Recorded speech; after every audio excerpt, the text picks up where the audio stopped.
எள்ளுவாய பூக்களையே ஏறெடுத்து பார்க்கலையே ஆளால உஞ்சிருப்பு கொத்துதையா. అంత క్రియేటివ్ గా అంత నేటివ్ కి డేవిడ్ వార్నర్ తీసుకొచ్చి చేసే ఆలోచన ఎలా వచ్చింది? యాక్చువల్గా ఆ దోశ తినిపించడం అనేది జనానికి ఆశ్చర్యం వేసింది. డేవిడ్ వార్నర్కి దోశ తినిపించారు, అది లేదు షార్ట్లో, యాక్చువల్ ప్లాన్లో లేదు. అచ్చా, చిన్నగా ఆయన కనిపించేసి పర్వాలేదా, నో ప్రాబ్లం అన్నాడు ఆయన. సంస్కారవంతమైన సోప్ XXX సోప్ అనేది మా జనరేషన్లో ఎవరిని అడిగినా చెప్తారు. నాకు తెలియదు ఈ సంస్కారవంతమైన సోప్ అనేది అంత జనంలోకి పోతుంది అని నేను అనుకోలేదు. అది చిన్నగా టీవీలో వేయటం మొదలుపెట్టాక ఆ సంస్కారవంతమైన అనే మాట ఏంటో బాంబు పేలినట్టు పేలింది. ఎంత క్లోజ్గా మనం డైరెక్టర్తో మనం మాట్లాడగలిగితే మీకు అంత ఈజీ అవుతుంది ఎనీ యాడ్ ఫిల్మ్ మేకర్. దానికి పారామీటర్స్ ఇలా అని ఏది ఫిక్స్ అవ్వకూడదు సార్. యాడ్ ఫిల్మ్ మేకర్ ఒక వాటర్ లాగా ఉండాలి. మీరు ఏ కలర్ వేస్తే ఆ కలర్కి రాగలగాలి. ఒక సెలబ్రిటీగా ఒక మహేష్ బాబు గారు కానివ్వండి ఎవరన్నా చెప్తున్నారు అంటే ఒక కస్టమర్ వాళ్ళని చూసి తీసుకుంటారు కదా, అది ఎంతవరకు ప్లస్ ఎంతవరకు మైనస్? ఇప్పుడు మీరు సెలబ్రిటీ లేకుండా కూడా యాడ్ టీవీలో వేయొచ్చు. 500 సార్లు వేసేయాడు. సెలబ్రిటీ ఉంటే మీకు ఒక 100 సార్లకే జనానికి ఎక్కేస్తుంది కదా. మీరు ఆల్మోస్ట్ తెలుగు ఫిలిం ఇండస్ట్రీలో అందరితో వర్క్ చేశారు. మొన్న రావు గారు, జానకి గారు, శ్రీలీల దాకా చేశారు. మొన్న శాస్త్రి బామ్ యాడ్ వర్క్ చేస్తారు.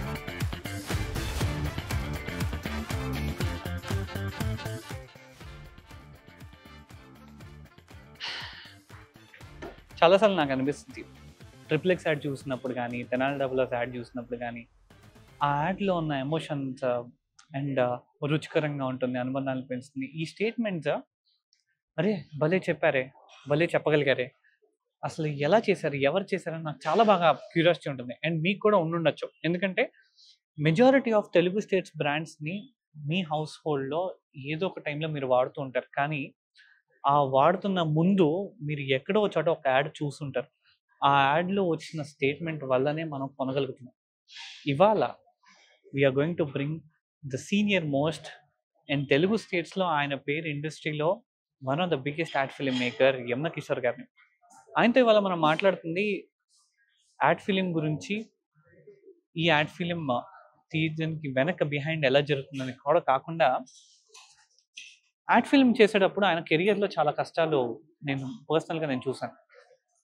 ఒక యాడ్ ఫిల్మ్ మేకర్గా, ఒక నేటివ్ యాడ్ ఫిల్మ్ మేకర్గా, తెలుగు యాడ్ ఫిల్మ్ మేకర్గా ఈ ఆల్మోస్ట్ 17 years ఆఫ్ హిస్ జర్నీలో ఎన్నో దెబ్బలు తిన్నారు ఆయన. కానీ ఒక 10 ఏళ్ళు నిలకడగా నుంచొని నేను తెలుగు యాడ్ ఫిల్మ్ మేకర్, నేను తెలుగు నేటివ్ యాడ్స్కి మాత్రమే నేను చేయగలను నిలకడగా నుంచోగలిగారు. చూసారా, that is the power of an individual positioning.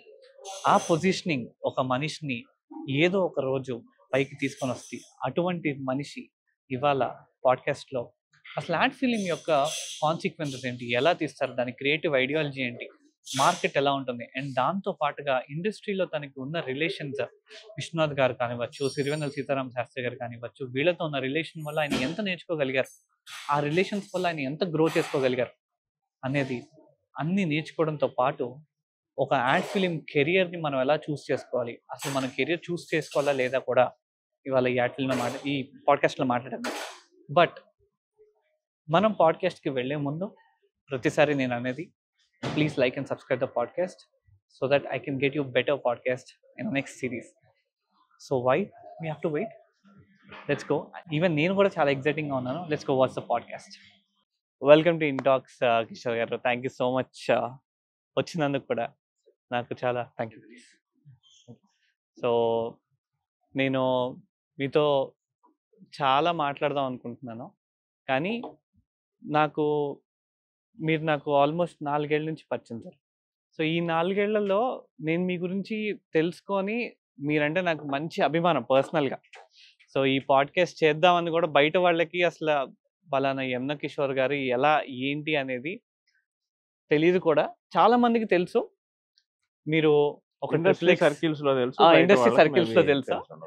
So ఒక XXX యాడ్ అవ్వండి, తెనాలి డబుల్స్ రుచికరంగా ఉంటుంది, అనుబంధాన్ని పెంచుతుంది కానివ్వండి, and Chandana brothers KG sale అవనివ్వండి, తర్వాత మొన్న తెలుగు స్టేట్స్లో స్వగ్రసీమ ఆయన ఆంటర్ప్రెన్యూర్ని పెట్టి చేయడం కానివ్వండి. సో ఈ ఐడియాలజీ అనేది అందరూ చూస్తూ ఉన్నారు. అంటే ఆ బ్రాండ్స్‌కి కొనుక్కునే కస్టమర్స్ అందరికి తెలుసు కానీ దాని బిహైండ్ మీరుందని తెలీదు కాబట్టి అసలు యమున కిషోర్ గారి జర్నీ ఎక్కడి నుంచి స్టార్ట్ అయింది అసల? సో ముందు మీకు థ్యాంక్స్ నన్ను చక్కగా పిలిచి నాకు మీతో మాట్లాడే అవకాశం అయ్యో! ఇచ్చారు. మా ప్లెజర్ సార్. అది చాలా సంతోషం. అండ్ సో మీరు అడిగింది నా జర్నీ ఎలా స్టార్ట్ అయిందని కదా. మాది గుంటూరు, మీకు తెలిసిన విషయమే. ఒక సాధారణ లోయర్ మిడిల్ క్లాస్ ఫ్యామిలీలో పుట్టాను. నేను ఒక్కడినే మా పేరెంట్స్‌కి. మా నాన్న మామూలు ఒక సాధారణ మెకానిక్. అండ్ చిన్నప్పటి నుంచి నాకు చదువులో మెరిట్ స్టూడెంట్‌నే. కానీ చదువు కంటే నాకు ఈ కళల మీద వీటి మీద ఎక్కువ ఇష్టం ఉండేది. సో అది ఏ కళ మీద అనే దానికి నాకే క్లారిటీ లేదు ఒక 20, 21 ఏళ్ళు వచ్చేదాకా. పాడేవాడిని, రాసేవాడిని, కవితలు రాసేవాడిని. ఈ కళారూపం ఏదైనా సరే విపరీతమైన ఒక పిచ్చితో ఉండేవాడిని. కానీ నాకే క్లారిటీ లేదు. ఏం చేద్దాం అనే దాని మీద క్లారిటీ లేదు. అలా రకరకాల కన్‌ఫ్యూజన్స్ మధ్య డిగ్రీ డింకీ కొట్టింది. డిగ్రీ ఫెయిల్ అయ్యాను. డిగ్రీ ఫెయిల్ అయ్యి ఇంకప్పుడు ఏదో ఒక జాబ్ చూసుకోవాలి కాబట్టి ఒక యాడ్ ఏజెన్సీలో, అది యాడ్ ఏజెన్సీ అని కూడా అనలేము. సినిమా థియేటర్స్‌లో స్లైడ్స్ ఎగ్జిబిట్ చేస్తారు కదా. అవును. అట్లా ఎగ్జిబిట్ చేసే ఒక ఏజెన్సీలో జాబ్‌కి చేరాను. అయితే నా గుంటూరులోనేనా సార్? గుంటూరులోనే. ఓకే. నా దురదృష్టం ఏంటంటే అప్పటికే ఆ కంపెనీ దాదాపు దివాలా తీసింది. ఇంకొక 2 నెలల్లో క్లోజ్ చేస్తారనంగా జాయిన్ అయ్యాను. సో అయినా గానీ సిన్సియర్‌గా వాళ్ళు ఇచ్చిన టార్గెట్ ఏదో మార్కెటింగ్ ఎగ్జిక్యూటివ్‌గా చేసి వాళ్ళకి ఇచ్చాను గానీ ఆ కంపెనీ నాకు సాలరీ కూడా ఇవ్వలేదు. ఇవ్వకుండా ఇక మేమే తీసేస్తున్నాం అనే ధోరణిలో చెప్పారు వాళ్ళు. ఓకే. సో అప్పుడు ఒక ఫ్రెండ్ కలిసి లేదు ఇట్లాంటి ఒక కంపెనీ మనమే పెడదాము అని ఒక స్లైడ్స్ ఎగ్జిబిషన్ యాడ్ ఏజెన్సీగా స్టార్ట్ అయ్యాను. ఓకే. ఫస్ట్ మీది అది ఆ కంపెనీ. అది ఆ కంపెనీ. అది జేకే యాడ్స్ అని. ఇప్పుడు జేకే ఆర్ట్స్ కాదు. జేకే యాడ్స్ అని ఓకే. 2001 నవంబర్‌లో స్టార్ట్ చేసాం. ఓకే. అది ఒక 6, 7 ఏళ్ళు బాగానే నడిచింది. హ్యాపీగానే గుంటూరులో ఉండే సినిమా థియేటర్స్ అన్నిట్లో చిన్న చిన్న ఫిల్మ్స్, చిన్న చిన్న స్లైడ్స్ వేస్తూ జీవితం చాలా హ్యాపీగా జరుగుతున్న టైంలో ఒక మల్టీనేషనల్ కంపెనీ వచ్చేసి ఈ బిజినెస్‌ని కూడా క్యాప్చర్ చేసేసింది. అయ్యో! ఏదో చిన్న లెవెల్‌లో జరుగుతున్న ఇదిని ఒక పెద్ద లెవెల్‌లో చేసేసి ఆ బిజినెస్‌ని కూడా క్లోజ్ చేసుకుంటాము ఇంకో 2 ఏళ్లలో అనే పరిస్థితి వచ్చింది. అప్పటికి ఇక వచ్చిన పనేంటి అంటే మార్కెటింగ్ చేయటం ఒకటి. 2 అప్పటికే మద్రాస్ వెళ్ళి చిన్న చిన్న ఫిల్మ్స్ తీయటం. గుంటూరులో ఉండే చిన్న చిన్న షాప్స్ షూట్ చేయటం అదొచ్చింది కదా. సో దీన్నే పెద్దదిగా చేద్దాము అని అనుకుని 2007లో ఫస్ట్ యాడ్ ఫిల్మ్ షూట్ చేశాను. ట్రిపుల్ ఎక్స్ సోప్‌కి, సంస్కారవంతమైన సోప్. అది వాళ్ళకి అందరికీ గుర్తుంటది కదా సార్. అవును. ఇంకా అక్కడి నుంచి ఇంక రెగ్యులర్ ఫిల్మ్ మేకర్‌గా మారిపోయాను. సో ఫిల్మ్ మేకర్‌గా 17 ఏళ్ళు జర్నీ. సో అలా గుంటూరులో స్టార్ట్ అయింది. సార్ అంటే మీరు ఆల్మోస్ట్ ఒక 17 ఇయర్స్ ఈ ఇండస్ట్రీలో ఉన్నారు కదా సార్. ఆ ముందు కెరియర్ కూడా కలుపుకుంటే గనక ఓ 23 ఏళ్ళు, 24 ఏళ్ళు 23 ఇయర్స్ అవుతుంది. అచ్చు ఫక్తు ఫిల్మ్ మేకర్‌గా మటుకు 17 ఏళ్ల జర్నీ. ఓకే. ఒక 23 ఇయర్స్ ఆ జర్నీలో ఉంటూ కూడా అదే యవ్వనం ఎలా మెయింటైన్ చేస్తున్నారు సార్ మీరు అసల? ఏదో మీరు అంటుంటే నిజమే నమ్మాలి. వస్తుంటే అసలు అయ్యో ఏజ్ అసలు ఎక్కడ కనబడట్లేదు అసల 23 ఇయర్స్ లాగా అనిపిస్తుంది అసలు. అంటే రియల్లీ కొంచెంసేపు నమ్మాలనే అనిపిస్తోంది నాకు కూడా. సరే 43 ఏళ్ల ఏజ్‌లో ఇప్పుడు నాకు అయితే దాదాపు 23 ఏళ్ళు బట్టి నేను ఏదో ఒక రకంగా ఫిల్మింగ్ కనెక్ట్ అయ్యే ఉన్నాను. దాదాపు 20, 21 ఏళ్లకే స్టార్ట్ చేశాను కెరియర్. ఓకే. 23 ఏళ్ళు మొత్తం కెరియర్‌లో 17 ఏళ్ళు ఫుల్ ఫ్లెడ్జ్డ్‌గా నేను ఫుల్ టైమ్ 24 అవర్స్ ఫిల్మ్ మేకర్‌గా ఉన్నాను. ఇక వేరే నాకు సెకండ్ ఇన్నింగే లేకుండా అదేలెండి. దాదాపు ప్రతి నెల షూట్ చేశాను ఈ 17 ఏళ్లలో. ప్రతి నెల ఏవో 2 యాడ్సో, 3 యాడ్సో, 5 యాడ్సో నాకు కంటిన్యూస్‌గా సెకండ్ ఇన్నింగ్సే లేకుండా జరిగింది. అది నిజంగా దేవుడి దయ అనుకుంటాను. ఇవాల్టికి 23 ఇయర్స్‌కి ఇవాల్టికి మీరే డిమాండింగ్ ఉండటం అనేది కూడా వెరీ టఫ్ కదా సార్ మార్కెట్‌లో కూడా. సో నాకు ఇవాల్టికి సార్ మా చిన్నప్పటి నుంచి ఇవాల్టి వరకు ఏ యాడ్ చూసినా కూడా ఒక బ్రాండ్‌కి మనం కనెక్ట్ అయ్యేది ఆ యాడ్‌లో చెప్పే సన్నివేశాలు గానీ, ఎమోషనల్‌గా తీసిన స్టోరీ గానీ ఏదైతే ఉంటుందో, ట్రిపుల్ ఎక్స్ యాడే ఉందనుకోండి. సంస్కారవంతమైన సోప్ ట్రిపుల్ ఎక్స్ సోప్ అనేది మా జనరేషన్‌లో ఎవరినడిగినా చెప్తారు. కానీ ఆ ట్యాగ్ లైన్ ఆ కంపెనీకి పెట్టడానికి దానికి చాలా క్రియేటివ్ ఎఫర్ట్ కావాలి. సో, ఈ క్రియేటివ్ లైన్‌లోకి రావాలని మీరెప్పుడైతే మీ స్టోరీ చెప్పారో 23 ఇయర్స్ కన్సిస్టెంట్‌గా ఉండటానికి మీరేం చేసేవాళ్ళు నార్మల్‌గా అసలు? నేనేమి ప్లాన్ చేసుకోలేదు సార్ ఇందులోకి రావటానికి. చెప్పాను గదా! ఇందాక ఒక పాయింట్ దగ్గర ఆపాను గదా! ఫిల్మ్ మేకింగ్ ఎలా స్టార్ట్ అవును. చేశాననేది. యాక్చువల్‌గా ఒక 7 ఇయర్స్ నేను సినిమా థియేటర్స్ లైట్స్ ఎగ్జిబిట్ చేస్తూ, చిన్న చిన్న ఈవెంట్స్ చేస్తూ అలా ఉన్న కాలంలో నాకు triple X soap owner Manikyavel గారు పరిచయం అయ్యారు. ఆయన ఏం చూసారో ఏమో ఏమీ తెలీదు నాలో. మన కంపెనీకి యాడ్ చెయ్యి నువ్వు అన్నారు. హ్మ్. యాడ్ చేయటం అంటే ఏంటో తెలీదు. ఏదో ఈ గుంటూరులో ఉండే షాప్ షూట్ చేయటం ఇంతవరకు ఏవో తెలుసు గానీ, ఒక ఫుల్ ఫ్లెడ్జ్డ్ యాడ్ ఎట్లా చేయాలి అని ఆలోచనలో పడ్డాను. మరి ఆయన మహానుభావుడు ఆ రోజుల్లోనే నాకు 2007లోనే 5,43,000 డబ్బులిచ్చి, "వెళ్లి మద్రాస్ ఎళ్లి యాడ్ ఫిల్మ్ చేసుకొని రాపో" అన్నారు. సో, అప్పటికే కొంచెం మద్రాస్ టచ్ ఉండటం, మాటి మాటికి మద్రాస్ ఎళ్తూ ఉండటం వల్ల ఆహ్, ఒక చిన్న ఒక సెటప్ తయారు చేసుకొని నేను ఫస్ట్ యాడ్ ఫిల్మ్ షూట్ చేశాను. నేను అసిస్టెంట్ డైరెక్టర్‌గా ఎక్కడా చేయలేదు. దానికి ముందు. డైరెక్ట్ ఎకాఎకిన ఫిల్మ్ మేకర్ డైరెక్టరే అయిపోయాను. ఇది ఒక చిత్రమైన పరిస్థితనమాట. పూర్తిగా సినిమా పారామీటర్స్ ఏంటో తెలీదు నాకు. ఓకే. ఒక రకమైన ఏమంటారు? ఒక సిద్ధంగా లేని ఒక అమాయకత్వమే నాది. అయితే అందులోనే నేను ఫస్ట్ యాడ్ నాకు ఆర్టిస్ట్ వచ్చి మన విజయ్ కుమార్ గారని మంజుల గారి హస్బెండ్. ఓకే. 'స్నేహం కోసం' సినిమాలో అవును. మన చిరంజీవి గారి ఫ్రెండ్. అవును. ఆయననమాట. ఓకే. అది ఆ కాన్సెప్ట్ గూడా ఎలా వచ్చిందో చెప్తాను మీకు. మాణిక్యవేల్ గారు నాకేం చూపిచ్చారంటే 'సూర్యవంశం' అని ఒక సినిమా రిలీజ్ అయిందప్పుడు. అవునవును. అందులో వెంకటేష్ గారి మనవడి క్యారెక్టర్ ఒక చిన్న పిల్లాడుంటాడు.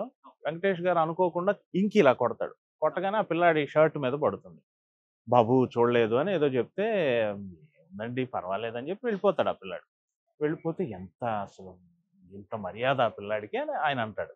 అంటే ఆ పక్కనున్న ఎంఎస్ నారాయణ గారు అంటారు, "మీ వంశమే మరి ఎందుకుండదు" అని సంథింగ్ ఏదో చెప్తాడు. మాణిక్యవేల్ గారు ఏం చెప్పారంటే, "ఈ సన్నివేశం నాకు బాగా నచ్చింది. హ్మ్. దీన్ని ఏదన్నా చేయొచ్చా మనం? ఓకే. దీన్ని ఇన్‌స్పిరేషన్‌తో ఏదైనా చేయొచ్చా?" అన్నా. నేను ఊరికే అంటే ad film people must be crazy అని ఒక రకమైన ఒక తెంపరితనం ఉంటుంది గదా! ఆ తెంపరితనంలో నేనేం జెప్పానంటే, ఏముందండి ఓ హోటల్‌లో ఓ పెద్దాయన అనుకోకుండా కాఫీ కొట్టాడు. ఓ చిన్న పిల్లాడి మీద పడింది. ఆ హ్మ్. పిల్లాడు పర్వాలేదండి అని ఎళ్ళిపోయాడు. ఆ హ్మ్. వెళ్ళిపోయినప్పుడు ఏముంది ఆ పక్కనున్నాయన ఈయన ఎంత సంస్కారం అంటే, ఎంత మర్యాద అంటే, ఎందుకుండదండి వాళ్ళ ఇంట్లో ట్రిపుల్ ఎక్స్ వాడతారు అని పక్కనున్న వ్యక్తి జెప్పాడు అన్నారు. ఆ! బావుంది, బావుంది, బావుంది, బావుందన్నాడు. దీని కన్క్లూజన్ వచ్చి సంస్కారవంతమైన సోప్ ట్రిపుల్ ఎక్స్ సోప్ అని రాసేద్దామండి అన్నా. హ్మ్. ఓకే అన్నారు. అది ఏం జరిగిందో ఏమో మొత్తం మీద ఒక 10, 15 రోజులు యాడ్ కూడా షూట్ చేసుకొని మద్రాస్ ఎళ్లి తిరిగి తెచ్చి ఆయనకిచ్చాను. నాకు తెలీదు ఈ సంస్కారవంతమైన సోప్ అనేది అంత జనంలోకి పోతుంది అని నేను అనుకోలేదు. అది చిన్నగా టీవీలో వేయటం మొదలుపెట్టాక ఆ సంస్కారవంతమైన అనే మాట ఏంటో బాంబు పేలినట్టు పేలింది. హ్మ్. బ్లాస్ట్ అయిపోయింది. అది ఎంత దూరం వెళ్ళిందంటే పత్రికల్లో దాని గురించి రాయటం కూడా స్టార్ట్ అయింది. ఆంధ్రజ్యోతిలో ఒక ఆర్టికల్ రాశారు అప్పట్లో. అందులో 2 యాడ్స్ గురించి చెప్పారు. ఒకటి టాటా టీ ఆ సంవత్సరం హ్మ్. 2007 సంవత్సరంలో ఓకే. టాటా టీ ప్లస్ ఈ సంస్కారవంతమైన సోపు. ఓకే. ఈ సంవత్సరానికి యాడ్ ఫిల్మ్స్ మేకింగ్‌లో ఇది సంచలనం. యాడ్స్ ఇలా గూడా తీయొచ్చా అని రాశారు. సో, ఒక్కసారిగా నాకు డిమాండ్ వచ్చేసింది. ఆ డిమాండ్‌తో నేను ఎక్కడికెళ్ళినా నాకు యాడ్ ఫిల్మ్స్ ఇచ్చేవాళ్ళు. ఓకే. సో, నేను అదే ఇయర్ ఇక గుంటూరులో ఉంటే నాకు ఆహ్, ఎక్కువ అవకాశాలను వాడుకోలేనని చెప్పి హైదరాబాద్ షిఫ్ట్ అయిపోవటం. అదే సేమ్ ఇయర్. అదే సేమ్ ఇయర్‌లో షిఫ్ట్ అయిపోవటం. ఓకే. అప్పటినుంచి ఇప్పటిదాకా నాకు అదే డిమాండ్ అలాగే ఉంది. ఇప్పటికి గూడా నేను కంటిన్యూయస్‌గా యాడ్ ఫిల్మ్ మేకింగ్ చేయగలుగుతున్నానంటే, ఆ సంస్కారవంతమైన సోప్ ఇప్పటికీ నన్ను నిలబెట్టింది. Wonderful sir. చాలా మందికి దానికి తెలిసి బిహైండ్ స్టోరీ తెలీదేమో అసల ఎంత స్ట్రగుల్ ఉంటుందనేది. సో, మీ దృష్టిలో నార్మల్‌గా ఒక యాడ్ తీసేటప్పుడు ఆ యాడ్ ఒక బిజినెస్ పాయింట్ ఆఫ్ వ్యూలో ఎంత ఇంపార్టెంట్ సార్ అసలు? చాలా ఇంపార్టెంట్ అండి. ఇప్పుడు మీ భావాలేంటి? మీరు ఎంత ఉదాత్తంగా ఒక ప్రొడక్ట్ పెట్టారు? ఇవన్నీ మీరెలా చెప్పుకుంటారు? మీ యాడే మాట్లాడాలి. అదే గదా మెయిన్ కమ్యూనికేషన్. అవును. ఈ కమ్యూనికేషన్ చేసేది యాడ్ కాబట్టి చాలా ఇంపార్టెంట్. అయితే ఇక్కడ ఇంకో విషయం చెప్తాను. సరే అక్కడ నుంచి డిమాండ్ వచ్చింది, నాకు బాగానే ఉంది కదా. అప్పటికి అప్పటికి కాదు, ఇప్పటికి కూడా సినిమా ఒక ట్రెండ్ నడుస్తూ ఉంటుంది. సినిమాలో ఒక సీజన్‌లో ఫ్యాక్షన్ నడుస్తుంది. ఇంకో సీజన్‌లో విపరీతమైన కామెడీ నడుస్తుంది. ఇంకో సీజన్‌లో సంథింగ్ ఏదో ఒక సీజన్‌ని బట్టి సినిమా ట్రెండ్ మారుతుంది అని చెప్తారు గదా. కానీ అడ్వర్టైజింగ్‌లో మటుకు కొంతమంది దృష్టిలో ఇప్పటికీ కాస్మోపాలిటన్ లైఫే అడ్వర్టైజ్‌మెంట్. నేటివ్ దీన్ని తీసుకోరు. నేటివ్‌గా మీరు గనక అడ్వర్టైజ్‌మెంట్లు తీస్తే అలా కాదండి, పలాని నేషనల్ యాడ్‌లో అలా ఉంది కాబట్టి అలాగేనండి అని లోకల్ ఎంటర్‌ప్రెన్యూర్స్ కూడా అలాగే ఆలోచిస్తారు. ఇప్పటికి కూడా ఉన్నారు. ఈ నేటివిటీ అనే దానికి ఛాన్స్ ఉండదు. ఇప్పుడు ఈ సంస్కారవంతమైన సోప్ అనేది కొంచెం బ్రేక్ చేసింది కదా. చేశాక నేను చాలా మంది దగ్గరికెళ్ళినప్పుడు అవకాశం ఇవ్వటానికి సిద్ధంగా ఉన్నారు గానీ, నా నేటివిటీని స్వీకరించడానికి ఒప్పుకునేవాళ్ళు కాదు. అదే ఈ ఈ ఈ కోర్ తెలుగు, ఈ ఈ ఈ నేటివ్ లాంగ్వేజ్ ఒక రకమైన మిడిల్ క్లాస్ భాష మాట్లాడతాయి నా యాడ్స్ అని. ఒక ఒక ఒక ఒక రకమైన తెలుగు నేటివిటీ విపరీతంగా ఉంటుంది. దీనికి యాక్సెప్టెన్సీ తెచ్చుకోవడానికి నాకు 4, 5 ఏళ్ళు పట్టింది. ఓకే.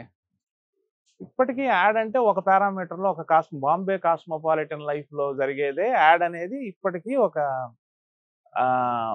ఒక అభిప్రాయం ఉంది. చాలా మంది క్రియేటివిటీ అంటే అర్థం ఏంటంటే బాంబేలో ఉండే అపార్ట్మెంటల్ లైఫ్‌లో జరిగేదే అడ్వర్టైజ్మెంట్స్ అని అనుకునే వాళ్ళు ఉన్నారు. ఇప్పటికీ ఉన్నారు. అది మార్చి కాదు, ఇలా కాదు, ఇక్కడ మాట్లాడే భాష అడ్వర్టైజ్మెంట్స్‌లో ఉండొచ్చు, ఇక్కడ మాట్లాడే ఇక్కడి పడికట్టు పదాలే ఉండొచ్చు, ఇవే ఉండొచ్చు అని చెప్పి ఇదే నేటివిటీ, ఇదే వస్త్రధారణ అలవాటు చేయడానికి నాకు దగ్గర దగ్గర 10 ఏళ్ళు పట్టింది. ఆ తర్వాత ఏమైందంటే ఇక 2015, 16 వచ్చాక ఇక నాదొక ట్రెండ్ అయింది. నా తర్వాత ఇంకొచ్చిన యాడ్ ఫిల్మ్ మేకర్స్ అంతా ఇంక ఇదే ఫాలో అయ్యారు. యాడ్ అంటే బాంబే లైఫే చూపించాల్సిన పని లేదు. గుంటూరు లైఫ్ కూడా చూపించొచ్చు, రాజమండ్రి లైఫ్ కూడా చూపించొచ్చు అనేది ఇప్పుడున్న ఎంటర్‌ప్రెన్యూర్స్ కూడా అర్థం చేసుకున్నారు. మీకు ఉదాహరణకు తెనాలి డబుల్ హార్స్ ఫక్తు తెలుగు నేటివిటీ వ్యవహారమే కదా, పెద్ద హిట్టే కదా క్యాంపెయిన్. అలా మొదలైంది సార్. ఆ అడ్వర్టైజ్మెంట్ చేయటానికి కూడా ఇక నేటివిటీ ముఖ్యం అనే ఒక ట్రెండ్ మటుకు నేనే తేగలిగానని నేనే చెప్తాను. అది దాని మీద నిలబడ్డారు కాబట్టే over a period of time మీరు ఏ స్టేట్ నుంచి కూడా వేరే స్టేట్ నుంచి బ్రాండ్స్ వచ్చినా కూడా కంపల్సరీగా మీ దగ్గరికి వస్తున్నాయి కాబట్టి నేటివిటీ రిలేట్ చేసుకొని చేస్తారు కాబట్టి. వాగ్ బక్రీ చాయ్ అని వాగ్ బక్రీ చాయ్ వాళ్ళు చాలా యాడ్స్ చేశారు. కానీ తెలుగు నేటివిటీకి యాడ్ కావాల్సి వచ్చినప్పుడు వాళ్ళు నా దగ్గరికి వచ్చారు. వాళ్ళు ఎంక్వైరీ చేశారు, ఎవరు బాగా తీయగలరు అసలు ఈ తెలుగు. ఇప్పుడు నేను అప్పుడు చెప్పిన మాట ఇప్పుడు నేషనల్ కంపెనీలు కూడా ఒప్పుకుంటున్నాయి, నేషనల్ యాడ్ ఏజెన్సీలు కూడా ఒప్పుకుంటున్నాయి. తెలుగు భాషకో తమిళ భాషకో తీసేటప్పుడు అక్కడ నేటివిటీ, అక్కడ నువాన్సెన్స్ పట్టుకొని చేయటమే కరెక్ట్ అనే ఒక ధోరణి ఇప్పుడు వచ్చింది. ఇప్పుడు ఒప్పుకుంటున్నారు, నా దగ్గరకు వస్తున్నారు. సార్ మేము నేషనల్ యాడ్ అలా తీసామండి, తెలుగుకి మీతో చేయిస్తాము అని వస్తున్నారు నా దగ్గర. 10 years పట్టింది మీకు? Yes sir. ఒక 2007 చాలా మంది క్లయింట్స్ నేను వెళ్ళినప్పుడు మీరు టూ మచ్ తెలుగు అండి, మీరు ఏమంటారు, మీరు మరీ నేటివిటీ అండి అని మాట్లాడిన వాళ్ళు ఉన్నారు. పేర్లు చెప్పనులే కానీ ఇలా చాలా పెద్ద పెద్ద వాళ్ళు అలా మాట్లాడిన వాళ్ళు కూడా ఉన్నారు. తర్వాత వాళ్ళే ఓ 10 ఏళ్ళు గడిచినాక మీ యాడ్స్ బాగుంటాయండి, మన కంపెనీకి కూడా చేద్దాం అని అన్న వాళ్ళు కూడా ఉన్నారు. అది మటుకు నేను ఏటికి ఎదురీదాను సార్. నేను పడిన పెద్ద కష్టం ఏంటి ఇందులో అంటే అది చాలా మటుకు నేను ఎడారిలో వ్యవసాయమే చేశాను.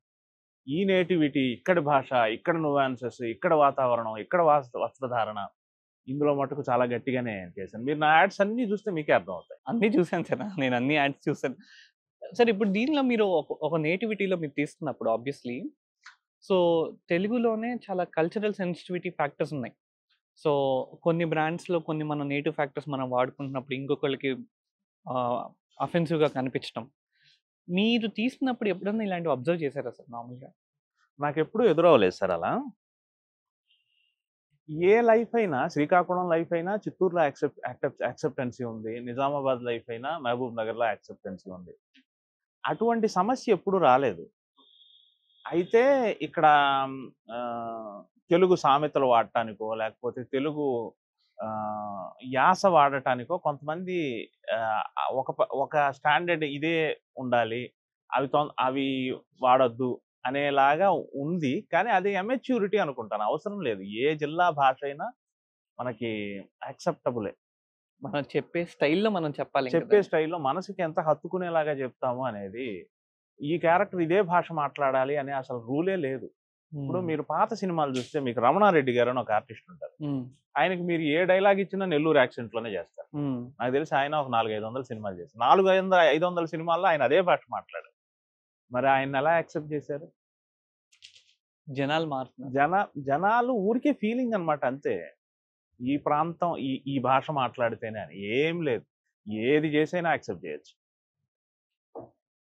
అది తెలుగైతే చాలు. లేదా తమిళైతే చాలు. అంతే. నార్మల్‌గా వేరే స్టేట్స్ నుంచి ఇక్కడికొచ్చినప్పుడు యాడ్స్ కానీ ఎవరైనా సో, ఒక బ్రాండ్ తన యొక్క ఆబ్జెక్టివ్స్‌ని ఫుల్‌ఫిల్ చేసుకోవడానికి నేటివ్‌కి కనెక్షన్ చేయడం కొంచెం కష్టమే కదా సార్ నార్మల్‌గా? కష్టమేనా? లేకపోతే ఎట్లా? కష్టమేమీ కాదు. దానికి ఎక్స్‌పర్టైజేషన్ అనే కదా మనం. హ్మ్. ఓకే. ఇప్పుడు అది వేరేలాగా అనిపించకూడదు మనకి. హ్మ్. అది మన జీవన స్రవంతిలో మనలో భాగం అని మనకు అనిపించాలి. అలా చేయటమే యాడ్ ఫిల్మ్ గొప్పతనం. ఓకే. నాకు బాగా ఆహ్, మీరిందాక నేటివిటీ అని చెప్పారు. సో, 'తెనాలి డబుల్ హార్స్‌ది' ఇదివరకు ఒక యాడ్ ఉండేది. ఆహ్, సుమ గారు హెలికాప్టర్‌లోంచి దిగి ఎప్పుడైతే ఇది 11 కప్పులు కాదు 12 కప్పులు అంటారు. ఒక స్టేట్మెంట్‌ని. సో, అంటే వెరీ మిడిల్ క్లాస్‌కి కనెక్ట్ అయ్యేటట్టు, హౌస్ వైఫ్స్‌కి కనెక్ట్ అయ్యేటట్టు తీయడం చాలా కష్టం ఒక యాడ్ ఫిల్మ్ మేకర్స్. మీ దృష్టిలో యాడ్ ఫిల్మ్ ఇండస్ట్రీ తెలుగు స్టేట్స్‌లో ఎలా గ్రో అవుతూ వస్తుంది? బ్రహ్మాండంగా అవుతుంది సార్. దీంట్లో చాలా పొటెన్షియాలిటీ ఉంది. ఆహ్, అయితే ఇదే సమస్య. ఇప్పటికీ కొత్తగా వచ్చే వాళ్ళంతా కూడా బాంబేలో జరిగే అపార్ట్మెంటల్ లైఫే ప్రతి యాడ్‌లోనూ ప్రతిబింబించేలాగా ప్లాన్ చేసుకుంటారు.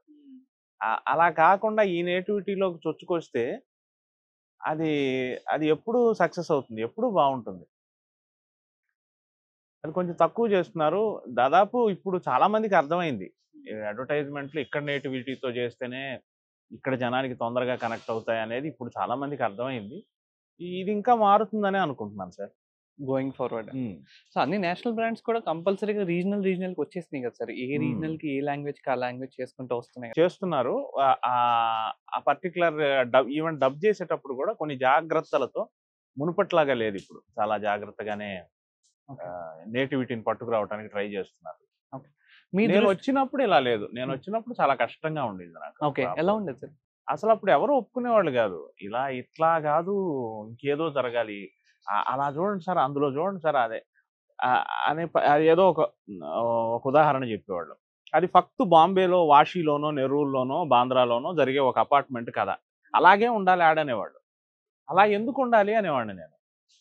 మీ ప్రొడక్ట్ కొనే గుంటూరులోనో, రాజమండ్రిలోనో, నిజామాబాద్‌లోనో ఉన్న లైఫ్‌ని చూపించలేమా? ఇలాగే పాత్రలు సంబోధించుకోకూడదా? పాత్రలు ఇదే భాష మాట్లాడుకోకూడదా? అని నేను ఎదురు తిరిగి అడిగేవాడిని. అది ఒప్పుకునేవాళ్ళు ఒప్పుకున్నారు. ఒప్పుకోని వాళ్ళు ఒప్పుకోలేదు. మొత్తం మీద నేను సర్వైవ్ అయ్యాను. నాకు ఈ 17 సంవత్సరాల్లో ఒక 500, 600 యాడ్స్ చేసే అవకాశం చాలా మంది ఎంకరేజ్ చేశారు. Like 'Tenali double horse', 'triple X soap' ఇట్లా చాలా మంది. మొన్న కూడా 'సత్య హోమ్ అప్లయెన్సెస్'. ఆ 'సత్య హోమ్ అప్లయెన్సెస్' కూడా నేను ఫక్తు తెలుగు పద్ధతిలోనే చేశాను. వాళ్ళు నన్ను అందుకే సెలెక్ట్ చేసుకున్నారు. వాళ్ళు రెగ్యులర్‌గా చేసే వాళ్ళ తమిళ్ యాడ్ ఫిల్మ్ మేకర్స్ ఉంటారు. వాళ్ళంతా అవే డబ్ చేసి వేయొచ్చు. అలా కాకుండా తెలుగులో మనం షోరూమ్స్ పెట్టాము. ఆంధ్రప్రదేశ్‌లో మనం తెలుగు యాడ్ ఫిల్మ్ మేకర్‌తో చేయిద్దాము. అచ్చ తెలుగుదనంతో అని అట్లా సుమ గారితో తీయించింది. సుమ గారితో చేసాం. మీ దృష్టిలో అంటే ఒక యాడ్ తీసేటప్పుడు దానికి ఒక స్టోరీ ఉంటుంది కదా సార్. మీరు ఆబ్వియస్‌లీ ఒక స్టోరీ బిల్డ్ చేసేటప్పుడు ఎలా ఆలోచిస్తారు నార్మల్‌గా? దానికి పారామీటర్స్ ఇలా అని ఏది ఫిక్స్ అవ్వకూడదు సార్. యాడ్ ఫిల్మ్ మేకర్ ఒక వాటర్ లాగా ఉండాలి. మీరు ఏ కలర్ వేస్తే ఆ కలర్‌కి రాగలగాలి. ఇప్పుడు నేను ఈ రసాన్నే పండిస్తాను. నవరసాల్లో నాకు ఇదే ఇష్టం కాబట్టి నా యాడ్స్ అన్నీ ఇలాగే ఉంటాయి అని గనక మనం పెట్టుకుంటే కష్టం. ముందుకు వెళ్ళలేం. ముందుకెళ్ళలేం. ఆ సమయానికి దానికి ఏం గావాలి అనేది మైండ్ ఫ్రీగా పెట్టుకొని దేన్నైనా యాక్సెప్ట్ చేసుకునేలాగా వెళ్ళాలి అంటారు. ఓకే. మీరు నార్మల్‌గా యాడ్‌లో ఎమోషన్, కమర్షియల్స్ 2 ఉంటాయి కదా! సో, మీరు చెప్పిన ముంబై స్టైల్ గాని, నార్త్ స్టైల్ అంతా కమర్షియల్ బేస్డ్ యాడ్స్ అనుకున్నాం అనుకోండి. మనిషికి ఒక బ్రాండ్ యాడ్ చూసినప్పుడు ఎమోషనల్‌గా చూస్తే కనెక్ట్ అవుతదా? కమర్షియల్‌గా చూస్తే కనెక్ట్ అవుతదా? ఎమోషన్ అనేది ప్రాణం సార్. దేనికైనా. దేనికైనా ఎమోషన్ అనేదే ప్రాణం. ఆ ఎమోషన్‌ని మీరు చిన్న లెవెల్‌లో చూపిస్తారా? పెద్ద లెవెల్‌లో చూపిస్తారా? అనేది మీ బడ్జెట్‌ని బట్టి, మీ అవకాశాన్ని బట్టి ఉండాలి. ఇప్పుడు 'బాహుబలి' సినిమా అయినా సరే, మీకు 'బాహుబలిలో' కూడా ఎమోషనే కదా మీతో ఆ సినిమా పదే పదే చూపించింది.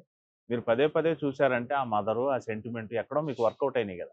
మీకు ఇంకో 100 ఏళ్ళు పోయినా ఈ ఎమోషన్స్‌లో మార్పు రాదు సార్. ఇప్పుడు ఓకే. ఇదే తల్లిదండ్రులకు పిల్లల మీద ప్రేమ, లేదా ఇద్దరు స్త్రీ పురుషుల మధ్య ఉండే ప్రణయ సంబంధం, ఇవన్నీ ఏం మార్పు రాదు. ఇంకో 200 సంవత్సరాల తర్వాత కూడా ఈ అనుబంధాలు ఇవి ఇలాగే ఉంటాయి. కాకపోతే అప్పుడున్న జీవన స్థితిగతులకు తగ్గట్టుగా డెలివర్ చేసే విధానం ఉంటుంది. అడ్వర్టైజ్‌మెంట్స్ గూడా అంతే. ఎమోషన్ లేనిదే అసలు అడ్వర్టైజ్‌మెంట్ నిలబడదు. ఎమోషనే వెన్నెముక. ఎమోషనే అస్తిత్వం. దాన్ని మనం ఎలా ఎక్స్‌ప్రెస్ చేస్తాము? ఏ లెవెల్‌లో ఎక్స్‌ప్రెస్ చేస్తాము? ఎటువంటి ఎన్విరాన్మెంట్‌లో ఎక్స్‌ప్రెస్ చేస్తాము?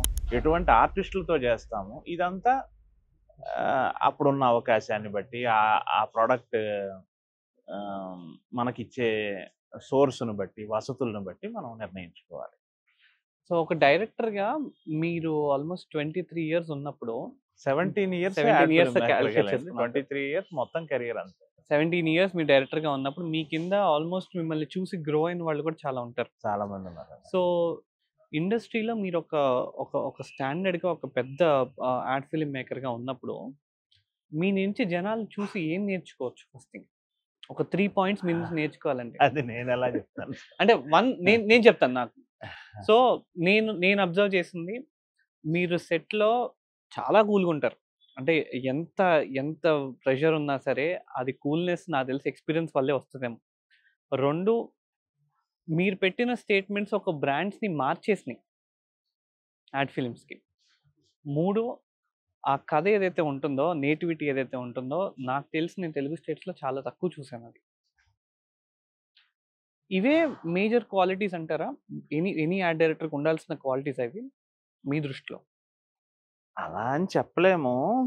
మీరడిగింది ఫస్ట్ సెట్‌లో కూల్‌నెస్ చెప్పారు గదా! సెట్‌లో కూల్‌నెస్ అనేది అది వాళ్ళ వాళ్ళ స్వభావమే. అలాగే ఉంటే పనవుతుందనేం లేదు. నేనేమనుకుంటానంటే, మనం గట్టిగా అరిచి లేదా హార్ష్‌గా జెప్తే ఎదుటి వాళ్ళు ఎమోషనల్ డిస్టర్బెన్స్ ఉంటుంది.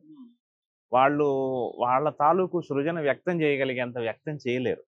అది కృతకంగా ఎక్స్‌ప్రెస్ చేస్తారు. మనం తిట్టి తర్వాత "నువ్వు నవ్వమ్మా" అంటే ఆర్టిస్ట్ నవ్వగలదా? నవ్వలేరు గదా వాళ్ళు. మనం తిట్టి వెంటనే నవ్వమంటే వాళ్ళకి గూడా సహకరించాలి గదా! ఎక్స్‌ప్రెషన్స్. అదే గనక మనం కొంచెం మర్యాదగా, స్మూత్‌గా ఆర్టిస్టులనేవాళ్ళు పువ్వుల్లాంటి వాళ్ళే. మనం జాగ్రత్తగా చెప్పి ఆర్టిస్ట్ అనే కాదు ఏ మనిషి అయినా సరే, ఏ డిపార్ట్‌మెంట్ అయినా సరే, మనం మంచిగా మర్యాదగా చెప్పి చేయించుకోవటం అనేది అది నా స్వభావం గాబట్టి నాకు అది ఫిల్మ్ మేకింగ్‌లో గూడా పనికొచ్చింది. రెండోది మీరు ఏమన్నారు స్టేట్మెంట్స్ నేను ట్యాగ్ లైన్స్ అనేది. ఆహ్, అది చిన్నప్పటి నుంచి ఆహ్, ఆహ్, నేను పుట్టి పెరిగిన పరిస్థితులు, నేను చదివిన బుక్సు ఆ కాయిన్ జేసి మాట్లాడటం అనేది అలవాటయింది. అది తర్వాత కాలంలో ఈ స్టేట్మెంట్స్‌గా పనికొచ్చిందనమాట. ఒక కప్పుకు 12 కప్పులు, పిండి ఒదుగునిస్తుంది లేదా సంస్కారవంతమైనచో ఇట్లా ఈ ఈ ఈ ఈ రుచికరంగా ఈ ఉంటుంది రుచికరంగా అవనాలు. ఉంది. ఈ ఈ ఇట్లా ఈ స్టేట్మెంట్ ఇవ్వటానికి చాలా టెక్స్‌టైల్ షాపులకి, గోల్డ్ షాపులకి, రియల్ ఎస్టేట్‌కి వీటన్నిటికి నేను ఇచ్చిన స్టేట్మెంట్ అది అలా కంటిన్యూ చేశారు. ఉదయం పంచెలు అని ఒకటుంది. అవును. నా జన్మభూమి ఇది, నా సంప్రదాయం ఇది అని పంచె కట్టుకోవటానికి అని చేశాను.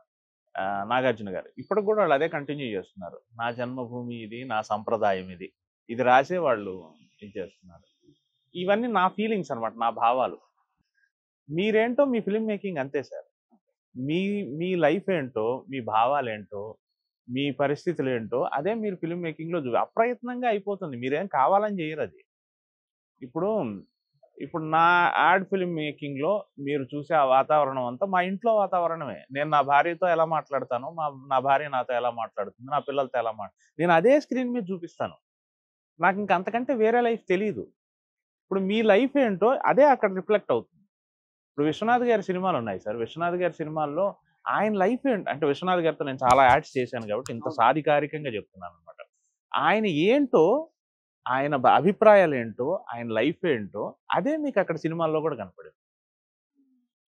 బాపు గారేంటో, బాపు గారి భావాలేంటో అదే ఆయన అంతరంగమే ఆయన స్క్రీన్ మీద రిఫ్లెక్ట్ చేశారు. ఇప్పుడు విశ్వనాథ్ గారి సినిమాలో చూడండి 'వటపత్ర సాయికి వరహాల లాలి' అని ఒక పాటుంటుంది. అవును. కాలు మీద పిల్లాడినేసుకొని స్నానం చేయించడం రాధిక. అక్కడంట చెప్తారు. రాగి బిందెలో నీళ్లు కాగుతూ ఉంటాయి. ఆర్ట్ డైరెక్టర్ మామూలు రాగి బిందె తెచ్చి పెడితే, ఆయన కాదు అది మసి పట్టాలి. హ్మ్. చాలా రోజులు నీటి బిందె, రాగి బిందె కాగి ఉంటే మొత్తం మసి పడుతుంది చూసారా? అవును. అలా మసి పట్టించి అలా పెట్టించారు. అది ఆయన భావం, అది ఆయన ఫీలింగ్. గోడ అంటే గోడ ఎందుకు ఫ్రీగా అట్లా ప్లెయిన్‌గా ఉండాలి? గోడ కొంచెం పాచిపెట్టి ఉండాలిగా. గోడ కొంచెం నెర్రలిచ్చి ఉండాలిగా. అది కదా నేచురాలిటీ అంటారు విశ్వనాథ్ గారు. హ్మ్. అదే ఆయన ఆయన ఆయన ఆయన అంతరంగం, ఆయన చూసిన లైఫ్, ఆయన ఇష్టపడింది అది. అదే బాపు గారి సినిమాలో చూడండి పేదవాడి ఇల్లు కూడా నీట్‌గా అలికి చాలా నీట్‌గా రంగులు వేసుంటాయి. అది ఆయన అంతరంగం. హ్మ్. అది ఆయన చూసిన లైఫ్ గదా! ఆయనకి ఇష్టమైన లైఫ్. చూసిన మీన్స్ ఇష్టమైన లైఫ్. అట్లాగే ఫిల్మ్ మేకర్‌గా ఏదైనా సరే యాడ్ ఫిల్మ్ మేకింగ్ గానివ్వండి, డాక్యుమెంటరీ గానివ్వండి, సినిమా గానివ్వండి ఏదైనా సరే నా అంతరంగం ఏంటో, నా మనసులో ఏముందో అప్రయత్నంగానే నేను స్క్రీన్ మీద అదే రిఫ్లెక్ట్ చేస్తాను. ఓకే. ఇప్పుడు మీరు నా యాడ్స్‌లో పాత్రలన్నీ కొంచెం లౌడ్‌గా మాట్లాడతాయి. కొంచెం మధ్య తరగతి మనస్తత్వాలతోనే ఉంటాయి. ఒక్కో పాత్రకు కూడా ఒక మనస్తత్వం ఉంటుంది గదా! అవును. నేను చూపించే పాత్రలన్నీ నాలాంటి మనస్తత్వంతోనే ఉంటాయి. హ్మ్. సూపర్ సాఫిస్టికేటెడ్‌గా మాట్లాడవు. ఎందుకంటే అది అది నేనదే. నాకు తెలిసిన లైఫ్ అదే. నాకు ఈ మిడిల్ క్లాస్ లైఫ్ ఇదే తెలుసు. సో, నేనదే చూపించాననమాట. సో, అదే వండర్‌ఫుల్. నాకు తిండి పెట్టింది. అదే నాకు వర్కౌట్ అయింది. అదే నాకు పని తెచ్చిపెడుతోంది కాబట్టి ఓకే. I'm happy. అంటే ఒక యాడ్ ఫిల్మ్ డైరెక్టర్ యొక్క ఇండివిడ్యువల్ లైఫ్ స్టైల్ బట్టి తను బిల్డ్ చేసే స్టోరీ ఉంటుందంటారా? లైఫ్ స్టైల్ అంటే మనసులో అతని భావాలేంటో అదే అని అంటాను. ఓకే. సో, ఇప్పుడు నార్మల్‌గా సార్ చాలా మందికి తెలియనిదేంటంటే, యాడ్ తీయటం అనేది చాలా పెద్ద కాస్ట్ అనుకుంటారు కదా! హ్మ్. ఒక బిజినెస్‌కి మీ దృష్టిలో యాడ్ హ్మ్. తీస్తే ఎలా మారుతుంది? వాళ్ళ వాళ్ళ వాళ్ళ బ్రాండ్ ఇమేజ్ ఎలా మారుతుంది? యాడ్ తీయటమే కాకుండా దాన్ని టెలికాస్ట్ కూడా చేయాలి ప్రాపర్‌గా. హ్మ్. చేస్తే మారుతుంది. ఖచ్చితంగా మారుతుంది. హ్మ్. మీ పట్ల దృక్కోణం మారిపోతుంది కదా సార్! చూసే విధానం చూసే మారుతుంది. విధానం మారిపోతుంది గదా! మీ భావాలేంటి అనేది. ఇప్పుడు ప్రొడక్ట్ మీద ఒక బ్రాండ్ ఏర్పడుతుంది అంటే యాడ్ ఫిల్మ్స్ ద్వారా చూసిన అభిప్రాయమే గదా! ఇప్పటికీ షాప్‌కొచ్చి పాత సింతాల్ ఉందా అండి మీ దగ్గర అంటారు. మరి పాత సింతాలు అడగటం ఏంది? సింతాలు ఎన్ని కొత్త సబ్బులు చాలా వచ్చాయి గదా! మరి మీరు ఇంకా పాత సింతాలు ఉందా అని అడగటం అంటే ఆ ప్రొడక్ట్ అవి చూసిన ఆ యాడ్స్ చూసిన విజువల్స్ అవన్నీ మీ మనసులో ముద్రింపబడ్డాయి. ఆ ప్రొడక్ట్ కూడా గొప్పదే అయ్యుండొచ్చు. దానికేం గాదు. దానికేం అంటంలా నేను. కాబట్టి యాడ్ ఫిల్మ్ అనేది మీ మీ మీ మీద అభిప్రాయాన్ని ఏర్పరుస్తుంది. మీరు మీరు ఎంచుకునే మార్గం ఏంటి అనేది అక్కడే చెప్తుంది. మీరు ఫన్నీగా తీస్తే మిమ్మల్ని ఫన్నీగా తీసుకుంటారు. మీరు ఎమోషనల్‌గా తీస్తే మిమ్మల్ని ఎమోషనల్‌గా తీసుకుంటారు. మీరు కామెడీ చేస్తే మిమ్మల్ని ఇంకా అంతే మీ పట్ల ఒక అభిప్రాయం ఏర్పరిచేది యాడ్ ఫిల్మ్సే. ఏ రసమైనా కరెక్టే దానికేం లేదు. మీరు ఫన్ చేశారనుకో, మీరు వాళ్ళ సొంత తమ్ముడిలాగా, వాళ్ళ సొంత ఇదిలాగా అబ్బా! చక్కగా జోక్స్ ఏస్తున్నారనుకో. మీరు ఎమోషనల్‌గా మాట్లాడారనుకో, మీరు వాళ్ళ తండ్రిలాగే కనపడతారు. హ్మ్. స ఈ ఈ ఇది ఈ ఈ ఎమోషనల్ గేమే అడ్వర్టైజ్‌మెంట్. చాలా మంది దీన్ని ఎందుకు సార్ కమర్షియల్‌గా చూస్తారు? ఒక యాడ్ అనేది మ మ బిజినెస్‌కి ఎసెన్షియల్ కదా! ఎసెన్షియల్ నేను అనుకుంటున్నాను. ఎందుకంటే ఒక మనిషిని ఒక బ్రాండ్ ఒక స్టోరీ బిల్డ్ చేసి చూపించాలంటే ఒక యాడ్ ద్వారానే మనం చూపించొచ్చు కదా! మీరు వాళ్ళు over a period of time ఒక 500 యాడ్స్ తీసుంటారు. 500, 600 యాడ్స్ తీశారు కదా sir!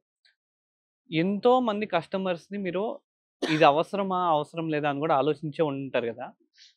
From a normal point of view ఇప్పుడు నాకే ఒక చిన్న బిజినెస్ ఉందనుకోండి. నాకే మీరు ఎక్స్‌ప్లెయిన్ చేయాలనుకోండి యాడ్ ఎంత ఇంపార్టెంట్ అనేది. ఎలా ఎక్స్‌ప్లెయిన్ చేస్తారు? అంటే మీ లక్ష్యం ఎంత తీవ్రంగా ఉందనే దాన్ని బట్టి నేను జెప్పాలి.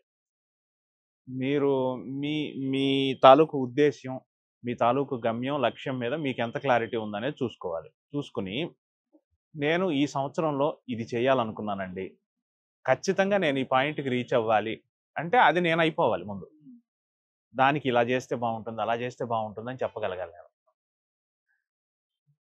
లేదు మీ మీరే మీ బిజినెస్‌ని లైట్ తీసుకున్నారనుకోండి. ఇంక ఎన్ని యాడ్ ఫిల్మ్స్ చేసినా, మీకు ఎన్ని ఐడియాస్ చెప్పినా మీకెక్కవు. మీరు నేనైపోవాలి యాడ్ ఫిల్మ్ మేకర్. ఈ బడ్జెట్ మీరెంత పెడతారు ఇదంతా ఒక్కోసారి ఓ రూ. 1,00,000 కూడా అద్భుతమైన ఐడియాతో కూడిన యాడ్ అవ్వచ్చు. రూ.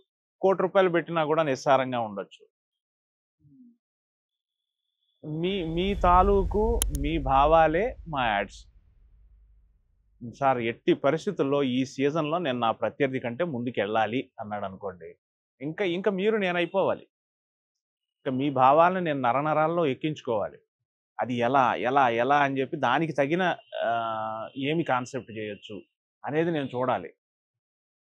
లేదండి మనం ఈ విషయంలో దీన్ని కొంచెం లైట్‌గా చెప్దాం సార్. ఇది మటుకు మనకి ఇంపార్టెంట్ సార్ అనగా. ఆ లైట్‌గా చెప్పేది నేను లైట్‌గానే ఆలోచిస్తాను. అలా అన్నమాట. మీ టార్గెట్‌లే నా టార్గెట్‌లు. ఓకే. సార్ నాకు బాగా నేను వావ్ ఫ్యాక్టర్ నాకనిపించింది మీ 'చందన బ్రదర్స్ కేజీసీఎల్' అని నాకు తెలిసి వాళ్ళు ఇవాల్టికి క్యారీ ఒక చేస్తున్నారు. సీజన్‌లో 'ఆర్ఎస్ బ్రదర్స్', 'చందన బ్రదర్స్' అంతా కేజీసీఎల్ మొత్తం నేనే చేశాను. కేజీసీఎల్ అని చేశారు. అంటే నాకు కొంచెం చెప్పగలరా అసలు ఆ స్టోరీ ఎలా బిల్డ్ చేశారని? 'ఆర్ఎస్ బ్రదర్స్' ఓనర్ రాజు గారని ఉన్నారు. రాజమౌళి గారని ఉన్నారు. ఆయన ఒకరోజు నన్ను పిలిచారు. అప్పటికే నేను చాలా యాడ్స్ చేశాను. ఆ 'గాంధర్వ పట్టు' అవన్నీ క్రియేట్ చేసింది నేను. ఆ పేరు పెట్టింది కూడా ఓకే. అదంతా నా ప్రమేయంతోనే పెట్టబడింది అదంతా. ఓహ్! అయితే అవన్నీ బిగినింగ్ డేస్ నుంచి చాలా చేశాను. ఈ హ్మ్. కేజీసీఎల్ లో ఏం జరిగిందంటే ఇలా మేము కేజీ కాటాలో శారీస్ అమ్ముతున్నాం అని చెప్పారు. హ్మ్. నాకు ఆశ్చర్యం వేసింది. అలా ఎలా అమ్ముతారు సార్? కాటాలో శారీస్ ఎలా అమ్ముతారు సార్ అన్నా. లేదు అమ్ముతాము. ఇది మేము చిన్నప్పుడు చూసిన ఇది. హ్మ్. మా చిన్నతనంలో మా పేరెంట్స్ ఇదే బిజినెస్‌లో ఉన్నప్పుడు అప్పుడు ఇలా చేసేవాళ్ళం. మాకు ఈ పద్ధతి తెలుసు అన్నారు. సో, బానే ఉంది. ఓకే సార్ దీనికి ఏం చేయాలి? దానికి ఏదో ఒక క్రియేటివ్ కాన్సెప్ట్ ఏదో ఆలోచించాను. దానికి అప్పటికి ఉన్న ఆర్టిస్టుల్లో అప్పుడు సుమ గారు యాక్ట్ చేశారు. ఆయన నాకు చెప్పిందేంటంటే, మా షోరూమ్ మొత్తం కిక్కిరిసిపోయినట్టు అయిపోవాలి. కిక్కిరిసిపోవాలి అని మీరు అనుకుంటున్నారు కదా! ఓహో! కిక్కిరిసిపోయినట్టే చూపిస్తాను అని హ్మ్. చెప్పేసి అంతమంది ఆర్టిస్టులని తెచ్చి షాప్‌లో పెట్టేశారు. ఓహ్! కిక్కిరిసిపోవాలి అనేది మీ ఊహ కదా! ఓకే. సో, అది నిజం చేస్తాను చూడండి అని చెప్పి అంతమంది ఆర్టిస్టులను తెచ్చేసి ఫుల్‌గా షోరూమ్ మొత్తం నింపేసి హ్మ్. నిజంగానే గనక బాబు 2 కేజీలు బాబు ఇంకో కేజీ బాబు అంటే ఎలా ఉంటుంది? అది నేను నిజంగా క్రియేట్ చేసేసా. హ్మ్. క్రియేట్ చేసేసేసరికి జనం గూడా ఏమనుకున్నారంటే, ఆహా! ఇది నిజంగా అలానేమో అలా అంత ఇదేమోనని జనానికి గూడా ఆ భావన కలిగింది. హ్మ్. రెండో రోజు మీరు రియల్‌గా చూస్తే షాప్ నేను ఎలా అయితే యాడ్‌లో షూట్ చేశానో అలాగే ఉంది. అలానే ఉన్నాయి. సో, మీ భావాలే నా యాడ్స్ వేరే ఏమీ ఉండవు.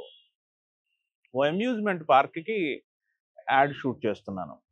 చాలా పెద్ద అమ్యూజ్‌మెంట్ పార్క్ మీన్స్ రిసార్ట్ అనుకోండి. ఆ రిసార్ట్ ఓనర్ నాకేం చెప్పారంటే, "సార్ థాయిలాండ్ నాకిక్కడ కనిపించాలి. మీరేం జేస్తారు?" అన్నారు. థాయిలాండ్ కనిపించాలి. అంతే గదా! ఓకే. కనిపించింది ఇక్కడ థాయిలాండ్ అంత వసతిగా ఉంది. బ్యాంకాక్ అంత వసతిగా ఉందిక్కడ అని అనిపించాలి. అంతే గదా! సరే అలాగే జేస్తాను చూడండి అని కాన్సెప్ట్ పూర్తిగా కాసేపు భ్రమింపజేశాను అలాగే. అంతమంది ఆర్టిస్టులను తెచ్చి అక్కడ ఎలా ఉంటుందో అలా వెస్టర్నైజ్డ్ వాతావరణం బికినీస్ ఏదేదో చేసేసాను. సో, అది నిజంగానే జనం తర్వాత రోజు మీరు కట్ చేసి చూస్తే ఒక వారం తర్వాత వెళ్తే మీకు అలాగే ఉందక్కడ. అవునా? సో, ఇలా ఏంటంటే మీ భావాలే మా భావాలు. మేము లైక్ ఒక వాటర్ లాగా అన్నమాట. మీరు ఏ కలర్ వేస్తే అలా. మీరు సార్ ఈ కప్పుని నేను రేపు పొద్దున కల్లా అమ్మాలి సార్ అన్నారనుకోండి. ఆ టెన్షన్ నాది. హ్మ్. దానికేం చేయాలి? అనేది నేనైతే ఇలా ఆలోచిస్తాను. ఇలా ఆహ్, రెక్కల్లో రెక్కనై చాలా మందికి నడుస్తున్నాను. దానివల్లే నాకు కంటిన్యూస్ అవకాశాలొస్తున్నాయి. ఏదైనా టిపికల్ సందర్భం వచ్చింది. క్రిటికల్ కేస్‌కి పలాని డాక్టర్‌ని పిలవండి అన్నట్టు అంటారు చూడండి. ఏదైనా క్రిటికల్ సందర్భం ఇది ఖచ్చితంగా మనం కరెక్ట్‌గా కమ్యూనికేట్ చేయాలి ప్రజలనన్నప్పుడు చాలా మంది నన్ను పిలుస్తారు. నాతో యాడ్ చేయిస్తారు. 2 పద్ధతులు సార్ ఇక్కడ అడ్వర్టైజ్‌మెంట్స్‌లో. ఒకటేంటంటే మీరు క్లయింట్ అనుకోండి. మీకు ఉదాహరణకి ఒక ఏదో మొబైల్లో ఏదో సంథింగ్ ఏదో ప్రోడక్ట్ ఉంది. ఒకటి మీరు యాడ్ ఏజెన్సీని అపాయింట్ చేసి యాడ్ ఏజెన్సీ ద్వారా ఫిల్మ్ మేకర్ని అపాయింట్ చేసుకోవటం. అప్పుడు ఏంటంటే మీ భావాలు యాడ్ ఏజెన్సీకి చెప్తే యాడ్ ఏజెన్సీ మీ భావాలని తర్జుమా చేసి నాకు చెప్తారు. లేదా యాడ్ ఏజెన్సీ కథ కూడా ఆలోచించేసుకుని ఆ కథను మాత్రమే తీయమంటుంది. అది ఒక సందర్భం. రెండో సందర్భం ఏంటంటే మీరు డైరెక్ట్గా ఫిల్మ్ మేకర్నే పిలిచారు. మీ భావాలన్నీ డైరెక్ట్గా నాకే ఇంజెక్ట్ చేశారు. నాకు ఇన్ ద సెన్స్ ఫిల్మ్ మేకర్కే ఇంజెక్ట్ చేశారు. అప్పుడు నేను కథ ఆలోచించి మీకు ఇస్తాను. నా విషయంలో ఏం జరిగిందంటే దాదాపు 80% యాడ్స్ రెండో సందర్భమే. డైరెక్ట్ క్లయింట్ కాంటాక్టే నాకు. డైరెక్ట్ క్లయింట్ వాళ్ళ భావాలే నాకు చెప్పటం. దాంతో ఏమవుతుందంటే నేను పూర్తిగా ఇంకా వాళ్ళల్లో లీనమైపోయి వాళ్ళకి ఏం కావాలో అలా చేసిన సందర్భాలే ఎక్కువ. అలా అని ఏజెన్సీలతో పనిచేయలేదని కాదు, ఏజెన్సీలతో కూడా పనిచేశాను. ఏజెన్సీలతో పనిచేసినప్పుడు వాళ్ళ భావాలేంటి, వాళ్ళు ఏం కోరుకుంటున్నారు, వాళ్ళు ఏదైనా కథ ఆలోచించున్నారు అనుకోండి ఆల్రెడీ, ఆ కథనే తీయటం అలా చేశాను అనమాట. ఓకే. ఎంత క్లోజ్‌గా మన ఫౌండర్‌తోనో, డైరెక్టర్‌తోనో మనం మాట్లాడగలిగితే మీకు అంత ఈజీ అవుతుంది. ఎనీ యాడ్ ఫిల్మ్ మేకర్‌కి. ఓకే. నాకు నాకు ఇంకొకటి నాకు అసలు నేను ఆ ఐపీఎల్ యాడ్ చూసి నాకు తెలిసి ఇవాల్టికి మాట్లాడుకుంటారేమో. ఆ 'తెనాలి డబుల్ హార్స్' సుమా గారిదను, డేవిడ్ వార్నర్ గారిది. మొన్న కూడా సుమా గారిని కలిస్తే నాకు తెలిసి రీసెంట్‌గా నాకు తెలిసి ఈ ఈ మధ్య కాలంలో ఏ ఫారిన్ యాక్టర్‌తో, ఏ ఫారిన్ క్రికెటర్‌తో గాని చేసింది కూడా లేదు. మా సంభాషణలో వచ్చింది. అంత అంత క్రియేటివ్‌గా, అంత నేటివ్‌కి డేవిడ్ వార్నర్‌ని తీసుకొచ్చి చేసే ఆలోచన ఎలా వచ్చింది మీకసలు? డేవిడ్ వార్నర్‌తో మామూలుగా వాళ్ళ వరకు ఏదో యాడ్ చేస్తే అదేదో ఇంగ్లీష్ స్టైల్‌లో వెళ్ళిపోయి ఉండేది. అది ఇప్పటికీ ఎందుకు గుర్తుందంటే అక్కడ ఈ నేటివిటీ, ఆయనకి అట్టు, దోస ఆయనకి తినిపించటం ఇవన్నీ జనానికి వెరైటీగా అనిపించాయి. దానికి కారణం కూడా మన తెనాలి డబుల్ ఆర్ శ్యామ్ గారు ఇచ్చిన ప్రోత్సాహమేనండి. ఆయన ఏదైనా చేయండి, జనం ఆకర్షించాలి, జనం నమ్మాలి, మన భావాలు తెలియాలి అనే ఒక స్వతంత్రం ఇచ్చారు నాకు. ఆ స్వతంత్రం ఇచ్చినప్పుడు ఏంటంటే కాన్సెప్ట్ నేను ఎక్కువ మందికి జవాబు చెప్పాల్సిన పని లేదు. ఒక శ్యామ్ గారిని కన్విన్స్ చేస్తే చాలు. సో శ్యామ్ గారు కన్విన్స్ అయ్యారు. కన్విన్స్ అయ్యారు గానీ అక్కడ అది షూట్ చేయటంలో ఉన్న ఒక టిపికల్‌నెస్ ఏంటంటే, అందులో ఉన్న ఒక కష్టం ఏంటంటే, పెద్ద క్రికెటర్లు వాళ్ళు 2 గంటలు, 3 గంటలు అలాగే టైం ఇస్తారు. మాకు 2 గంటలు ఇచ్చారు టైం. అది ఒక హోటల్ రూమ్‌లోనే షూట్ చేయాలి. ఫుల్ సెక్యూర్డ్ ఎన్విరాన్మెంట్‌లోనే షూట్ చేయాలన్నారు. తప్పులేదు అది. ప్రోటోకాల్ అంతర్జాతీయ క్రికెటర్లు అవి. సుమ గారికి నాకు ముందు రోజు నుంచి టెన్షన్‌గానే ఉంది. మామూలుగా మనం ఏదో ఒక కథ అనుకుని టక్కున షూట్ చేయటం వేరు. నాకొచ్చిన అంతంత మాత్రం ఇంగ్లీష్‌తో నేను డేవిడ్ వార్నర్‌ని కథ చెప్పి ముందు కథ అయితే పంపుతాం. ఆ ఎమోషన్ కూడా చెప్పాలి కదా! నేను ఏమనుకుంటున్నానో నా భావం మొత్తం ఆయనకి ఇంజెక్ట్ చేయాలి కదా! చేసి చెప్పాలి మనకున్న టైం కొద్దిగా అని చెప్పి మేమిద్దరం చాలా కోఆర్డినేషన్‌తో నేను సుమ గారు చాలా ముందు నుంచి ఈ భావాలు అతనికి చెప్తూ ఇది ఇలా ఉంటుంది, ఇది దోస, ఇది ఇడ్లీ అని కొంచెం ఫ్రెండ్‌షిప్ చేసుకొని మొదటి అరగంటలో బాగా ఫ్రెండ్‌షిప్ చేసుకొని షూట్ చేసేటప్పుడు యాక్చువల్‌గా ఆ దోస తినిపించడం అనేది జనానికి ఆశ్చర్యం వేసింది. డేవిడ్ వార్నర్‌కి దోస తినిపించారు. అది లేదు షాట్‌లో. యాక్చువల్ ప్లాన్‌లో లేదు. అది చిన్నగా ఆయన కన్విన్స్ చేసి పర్వాలేదా? నో ప్రాబ్లమ్ అన్నాడు ఆయన. టక్కున ఇంకా అది ఆ టేక్‌లో పెట్టేసి అది యాడ్ మొత్తం మీద జనం ఏం చెప్తారంటే డేవిడ్ వార్నర్‌కి దోస తినిపించిందిగా సుమ అని మాట్లాడుకున్నారు. అవే నేటివిటీ, ఆ నువాన్సెస్ అవే. ఇక్కడ నేటివిటీ చేసే పనులు. ఇప్పుడు మనకి మన అమ్మో, మన నాన్నో సంథింగ్ వాళ్ళు ఏదో తిన్నానా కొంచెం తిను అని పెట్టేస్తారు కదా! అవును. అది ఎంత ఆత్మీయతతో కూడిన లేదా అమ్మ భోంచేస్తూ ఉంటుంది. చేస్తూ ఉన్నప్పుడు మీరు ఎప్పుడో అటు వెళ్తున్నానా, అరే ఈ ఒక్క ముద్ద పచ్చడి ఎంత బాగా కలిపానో చూడు అని గబుక్కుని పెడతారు కదా! ఇవన్నీ నేటివిటీ పనులన్నమాట. ఇవి వర్కౌట్ అవుతాయి. అది వర్కౌట్ అయింది అక్కడ. 6 ఏళ్ళయిందా సార్ మనం అది యాడ్ చేసింది? 2018లో అనుకుంటా. 2018 నాకు తెలిసి ఇంకొక 4, 5 ఐపీఎల్ వచ్చినా కూడా అదే ఇంకా యాడ్ రన్ అవుతదేమో సార్. ఇందులో గొప్పతనం ఏంటంటే వాళ్ళేనండి. వార్నర్ వాళ్ళు దానికి అనుమతించడం గొప్ప కదా! దాన్ని ఆయన పెద్ద మనసుతో యెస్ నేను టేస్ట్ చేస్తాను అని ఆయన స్వీకరించి చేయడం. తర్వాత చూడండి వార్నర్ వైఖరిలో కూడా మార్పొచ్చింది. ఆయన కూడా ఇక్కడ హీరోలాగా డాన్స్ స్టార్ట్ చేశారు. అవును. అంటే జనంలోనే కాదు ఆ సెలబ్రిటీలు కూడా ఆయనకు కూడా అర్థమైంది. ఓహో! ఈ నేటివిటీలోకి దిగితే ఇంత మజా ఉందా అని ఆయన కూడా ఆ తర్వాత ఈ రీల్స్ ఇవన్నీ చేయటం, మహేష్ బాబు లాగా, అల్లు అవును. అర్జున్ లాగా, తగ్గేదేలాగా ఇవన్నీ చేయటం. ఇవన్నీ అప్పటి నుంచి మొదలైనాయి. అవునవును. అవును ఏం సార్. లేదు సార్, కోఆర్డినేషనే సార్. ఆ క్లయింట్ ఆ స్వేచ్ఛనివ్వాలి. మనం చెప్పే కథ నువ్వు అసలు మొన్న వాళ్ళు చూడు ఎలా చేశారు అలా చెయ్యి అంటం కాకుండా, మన మన స్టైల్‌ని ఒప్పుకొని, ప్లస్ ఆర్టిస్టులు కూడా ఒప్పుకోవాలి. అదే ఇప్పుడు సార్. పెద్ద పెద్ద సెలబ్రిటీస్ చాలా మంది పెద్ద హీరోలతో చేశాను. వాళ్ళ ఇమేజ్ అవన్నీ దృష్టిలో పెట్టుకొని కొన్నిసార్లు చెప్పడానికి భయమేస్తుంది. మనకొచ్చిన ఫన్నీ ఆలోచన, అబ్బా! ఏమంటారో వీళ్ళు అనేది గాకుండా వాళ్ళు గూడా ఒప్పుకొని ఆహ్, అదంతా చేస్తే ముందుకెళ్తుంది. సో, ఇప్పుడు మీరు చెప్పారు కదా సార్ ఆర్టిస్ట్‌కి, డైరెక్టర్‌కి యాడ్ ఫిల్మ్‌లో అసలు మామూలుగా ఇష్యూస్ ఉంటాయా సార్ మామూలుగా ఎప్పుడన్నా? క్రియేటివిటీ లెవెల్‌లో ఉంటాయి. ఉంటాయి. ఉంటాయి. వాళ్ళకి ఏంటంటే వాళ్ళ ఇమేజ్ మీద భయం ఉంటుంది హీరోలకి. ఇది చెప్తే ఏంటి ఇది చెప్తే ప్రాబ్లమ్? ఏమవుతుంది? అది ఏంటంటే సినిమాకి ఇక్కడికి తేడా ఏంటంటే సినిమాలో వచ్చేసరికి వాళ్ళు వేరే పాత్ర. ఓ ఓకే. సందీప్ గానో, లేకపోతే ఓ రాజు గానో, ఓ సురేష్ గానో యాక్ట్ చేస్తారు. ఓకే. ఇక్కడికొచ్చేసరికి వాళ్ళుగా యాక్ట్ చేసే సందర్భాలే ఎక్కువుంటాయి. అదేలెండి. సెలబ్రిటీ యాడ్స్‌లో దాదాపు 90% వాళ్ళని వాళ్ళుగానే కమిట్ చేస్తాం. ఓకే. చిరంజీవి గారిని చిరంజీవి గారుగానే కమిట్ చేస్తారు. మహేష్ బాబు గారిని మహేష్ బాబు గారుగానే కమిట్ చేస్తారు గదా! సో, హ్మ్. అప్పుడేంటంటే ఆ డైలాగుల మీద వాటి మీద వాళ్ళకి చాలా భయాలు అవి ఉంటాయి. ఇది ఇలా చెప్తే ఎలా తీసుకుంటారో అలా అది చాలా కన్విన్స్ చేయాల్సుంటుంది. చాలా చెప్పి చెప్పాల్సుంటుంది. సో, నార్మల్‌గా ఒక ఆర్టిస్ట్ ఒక ఒక ఒక సెలబ్రిటీగా ఒక 'మహేష్ బాబు' గారు కానివ్వండి, ఎవరన్నా చెప్తున్నారు అంటే, ఒక బ్రాండ్ అదే ఒక కస్టమర్ వాళ్ళని చూసి తీసుకుంటారు కదా! అది ఎంత వరకు ప్లస్, ఎంత వరకు మైనస్? ప్లస్సేనండి. డెఫినిట్‌గా ప్లస్సే అండి. ఎందుకంటే ఎండార్స్ చేస్తున్నారు గదా!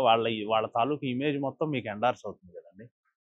ఇప్పుడు మీరు సెలబ్రిటీ లేకుండా గూడా యాడ్ టీవీలో వేయొచ్చు. 500 సార్లేసే యాడు. సెలబ్రిటీ ఉంటే మీకు ఒక 100 సార్లకే జనానికి ఎక్కేస్తుంది గదా! అంటే మీకు 400 సార్లు టీవీలో టెలికాస్ట్ చేసే ఇది తప్పింది గదా! తగ్గింది గదా! హ్మ్. అంటే మీరన్నట్టు స్టోరీ ఉన్నా కూడా ఒక క్యారెక్టర్ అనేది నోటబుల్ క్యారెక్టర్ ఉండాలి నోటబుల్ కంపల్సరీగా. క్యారెక్టర్ ఉంటే మంచిదే. అలా లేకుండా చేయకూడదని గాదు. అలా గూడా చెయ్యొచ్చు. దానికేం లేదు.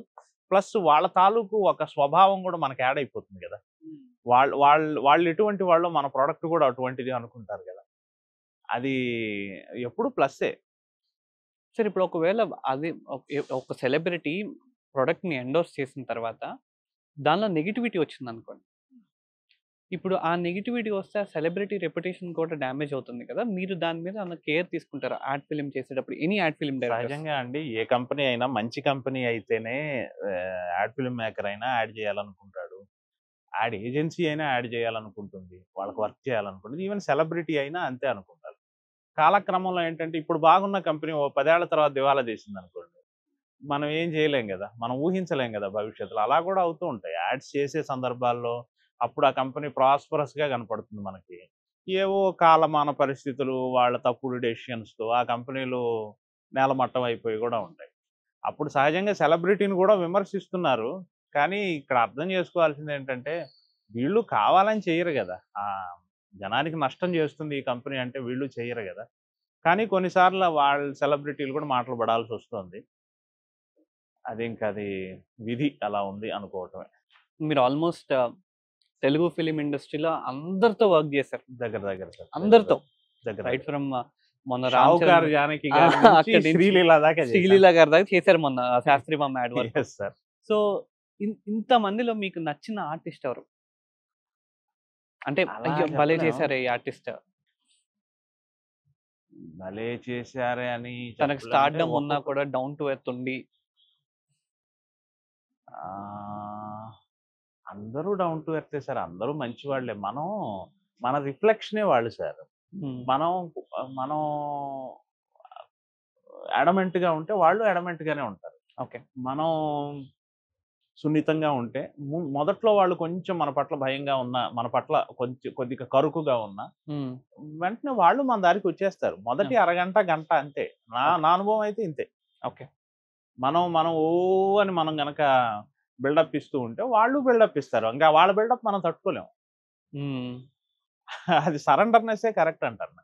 నాకిది కావాలి అంటే ఎందుకు కావాలో చెప్పే జ్ఞానం ఉండాలి. అప్పుడు వాళ్ళు కన్విన్స్ అవుతారు. సార్ ఇలా కూర్చోండి సార్ అన్నాననుకో, దేనికి ఇలా కూర్చోవాలి? ఇలా కూర్చోవచ్చు గదయ్యా అన్నారనుకో, ఇలా ఎందుకు కూర్చోవాలో చెప్పగలగాలి మనం. కాదండి. అంటే ఇలా కూర్చుంటే అదేదో మళ్ళీ మీరేదో ఆలోచిస్తున్నట్టుగా ఉంది సార్. ఇలా ఉంటే కొంచెం అటెన్షన్‌లో ఉంది సార్ అన్నామనుకోండి. ఆ! కరెక్టేగా. సరే ఓకే. అనే అంటారు. నా అదృష్టం ఏంటంటే సార్ నాకు మొదటి 10 యాడ్స్‌లోనే 'కె. విశ్వనాథ్' గారు లాంటి పెద్ద పెద్ద వాళ్ళని డైరెక్ట్ చేసే అవకాశం వచ్చింది సార్. వాళ్ళ నుంచి చాలా నేర్చుకోగలిగాను నేను. వాళ్ళు చాలా చెప్పేవాళ్ళు. నేనేదో ఫిల్మ్ మేకర్‌గా, డైరెక్టర్ అనే హోదా కాకుండా వాళ్ళ పాదాల దగ్గర కూర్చొని, వాళ్ళు చెప్పేవన్నీ శ్రద్ధగా విని, అవన్నీ నేను ఇంప్లిమెంట్ చేసుకొని అలా చేశాను. కాబట్టి నాకు ఏ ఆర్టిస్ట్‌తోనూ ఎప్పుడూ ఇబ్బంది లేదు. ఎవ్వరితో చేసినా గానీ అందరూ నాకు చాలా అనువుగా, చాలా ప్రేమగా, నేనేమన్నా తప్పులు చేసినా వాళ్ళు క్షమించి అలాగే వెళ్లారు తప్ప, నాకైతే ఎవరితోనూ పేచీ లేదు. ఎవరు ఇష్టమైన ఆర్టిస్ట్ అంటే ఆహ్, అంటే అడ్వర్‌టైజ్‌మెంట్స్ వీటన్నిటితో ఏమి నిమిత్తం లేకుండా అయితే 'సావిత్రి' గారు. ఆవిడ నిజంగా నటనకి డిక్షనరీ. అది చెప్పొచ్చు. సో చాలామంది యాడ్ ఫిలింకి వచ్చి, యాడ్ ఫిల్మ్ నుంచి మళ్ళీ మూవీకి వెళ్ళి, అటు ఇటు జగుల్ అవుతారు. ఎందుకు సార్ అట్లా?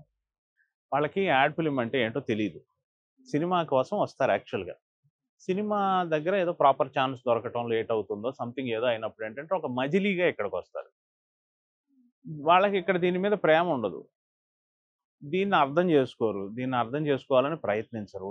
స్టార్ట్ కట్టే కదా! అక్కడ చెప్తుంది, ఇక్కడ చెప్తుంది అంటారు. కానీ అప్రోచ్‌లో చాలా తేడా ఉంది. ఇక్కడి స్వభావాలకి, అక్కడ స్వభావాలకి తేడా ఉంది. అక్కడ అక్కడ జనాన్ని ఎంటర్‌టైన్‌మెంట్ చేయటం ఒక కథ, దాన్ని అనుసరించి ఎళ్తారు. ఇక్కడేంటంటే కథ, ఈ అనుసరణ వీటన్నిటికన్నా గూడా ఇక్కడేంటంటే ఆ ప్రొడక్ట్‌కి ఏం మేలు చేస్తుందనేదే మనం చూడాలి. ఇది చాలా తనని తాను చాలా లిమిట్ చేసుకొని చేయాల్సిన వ్యవహారం సార్. ఈ ఇప్పుడు తను మేధావి అన్న విషయాన్ని మర్చిపోవాలి. ఫిల్మ్ మేకర్ గాని, ఫిల్మ్‌కి పనిచేసే యాడ్ ఫిల్మ్ పనిచేసే ఎవరైనా సరే. ఇక్కడ ఈ ప్రొడక్ట్‌కి ఏం అవసరం? ఈ ప్రొడక్ట్ కొనటానికి ఈ చర్య పనికొస్తుందా లేదా? ఇప్పుడు మీకు బాగా పాడటం వచ్చు సార్. ఓ పాట ఇచ్చారు. మీరు అంతవరకే పాడాలి. నాకు బాగా వచ్చని మీరు ఎక్కువ సంగతులు వేసి, ఏదేదో జేసి చూసారా ఎంత బావుందో అన్నారనుకోండి. అది కాదు. బానే ఉండొచ్చు. కానీ ఇక్కడ అది అవసరం లేదు. సో అయితే కెరియర్ ఎలా ఉండబోతుంది సార్? యాడ్ ఫిల్మ్ కెరియర్ అసల? అంటే మీరు చాలా అప్స్ అండ్ డౌన్స్ చూసారు. ఆబ్వియస్‌లీ వాస్తవంగా. సో రీసెంట్ టైమ్స్‌లో చాలామంది బిజినెస్‌గా చేయడం వేరు, ప్యాషన్‌తో చేయడం వేరు. ప్యాషన్‌తో చేసేవాళ్ళు చాలా తక్కువ మందిలో మీరొకళ్ళు. మీరు ఈ కెరియర్‌ని ఎలా చూస్తారు? కొత్త వాళ్ళు రావాలి అంటే?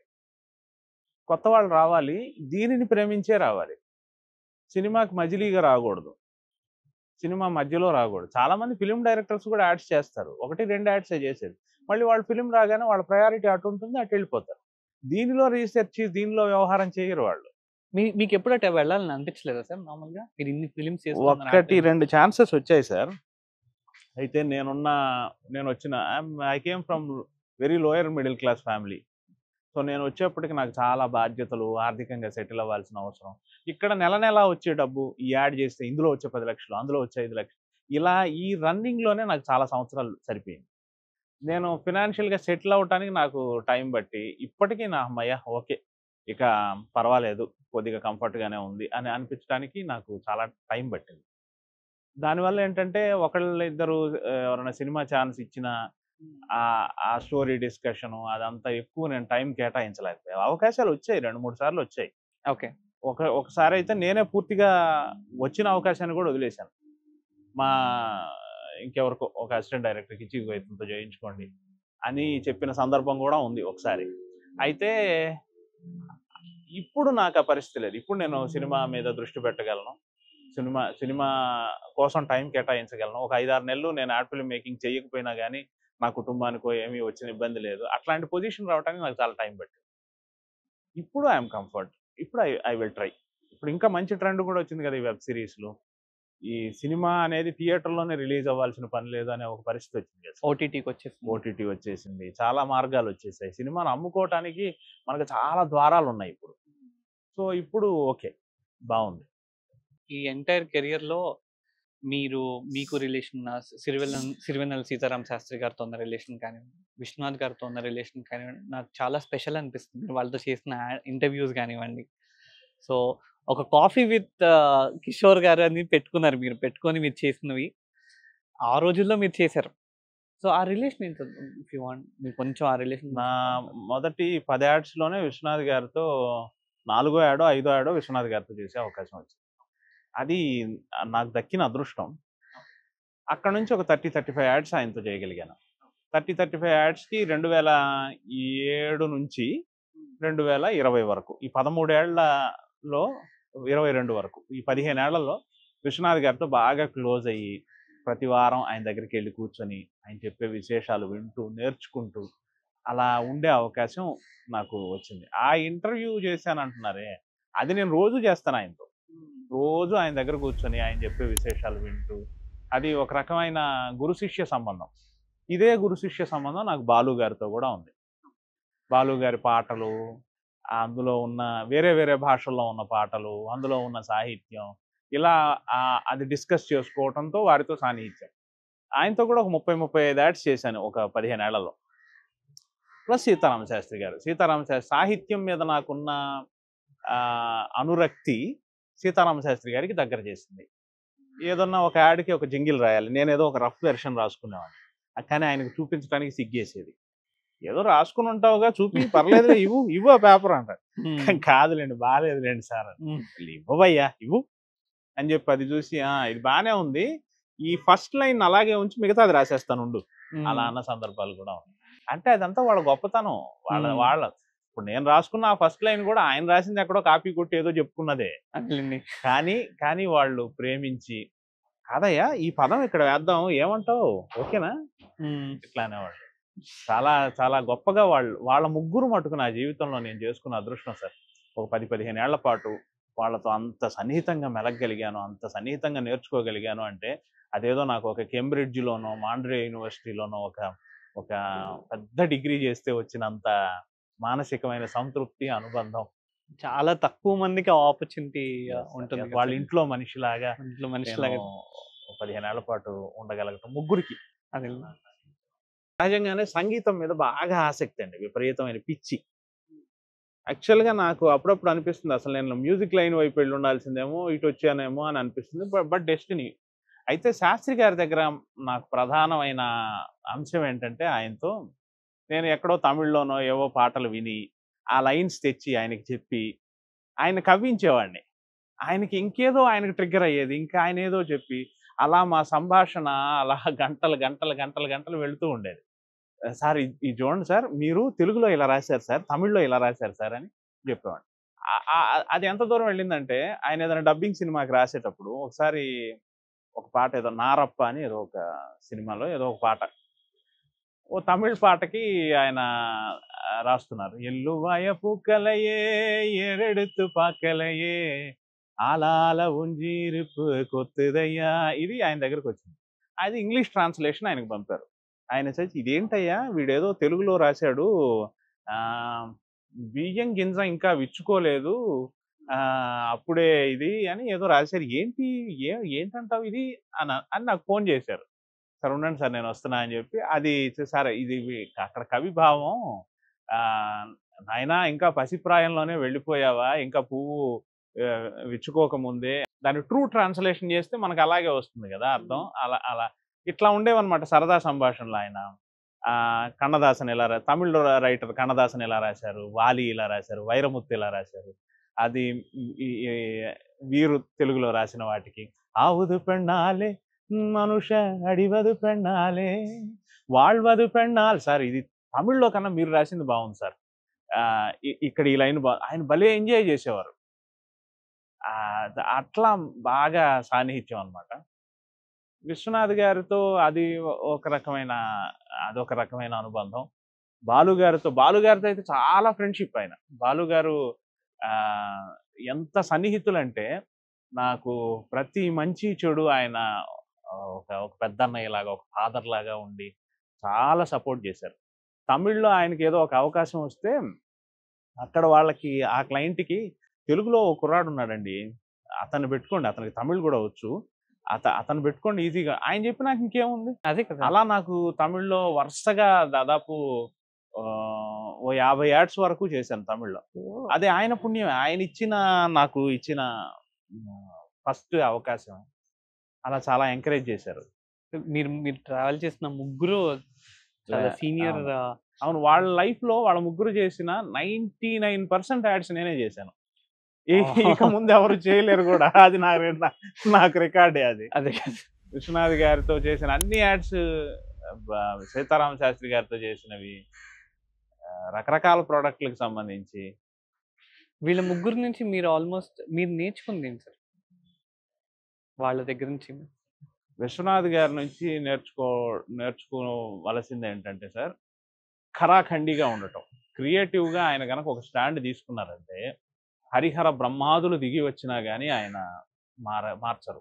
ఓకే. ఇది ఇలాగే ఉండాలి అంటే అది అలా వచ్చే వరకు కష్టపడతారు, అది అలా వచ్చే వరకు జనాన్ని కన్విన్స్ చేస్తారు. లేకపోతే మీకు శంకరాభరణం లాంటి సినిమా రాదు. ఓకే. శంకరాభరణం సినిమాలో ఆయన ఎంత మొండి వైఖరి అండి.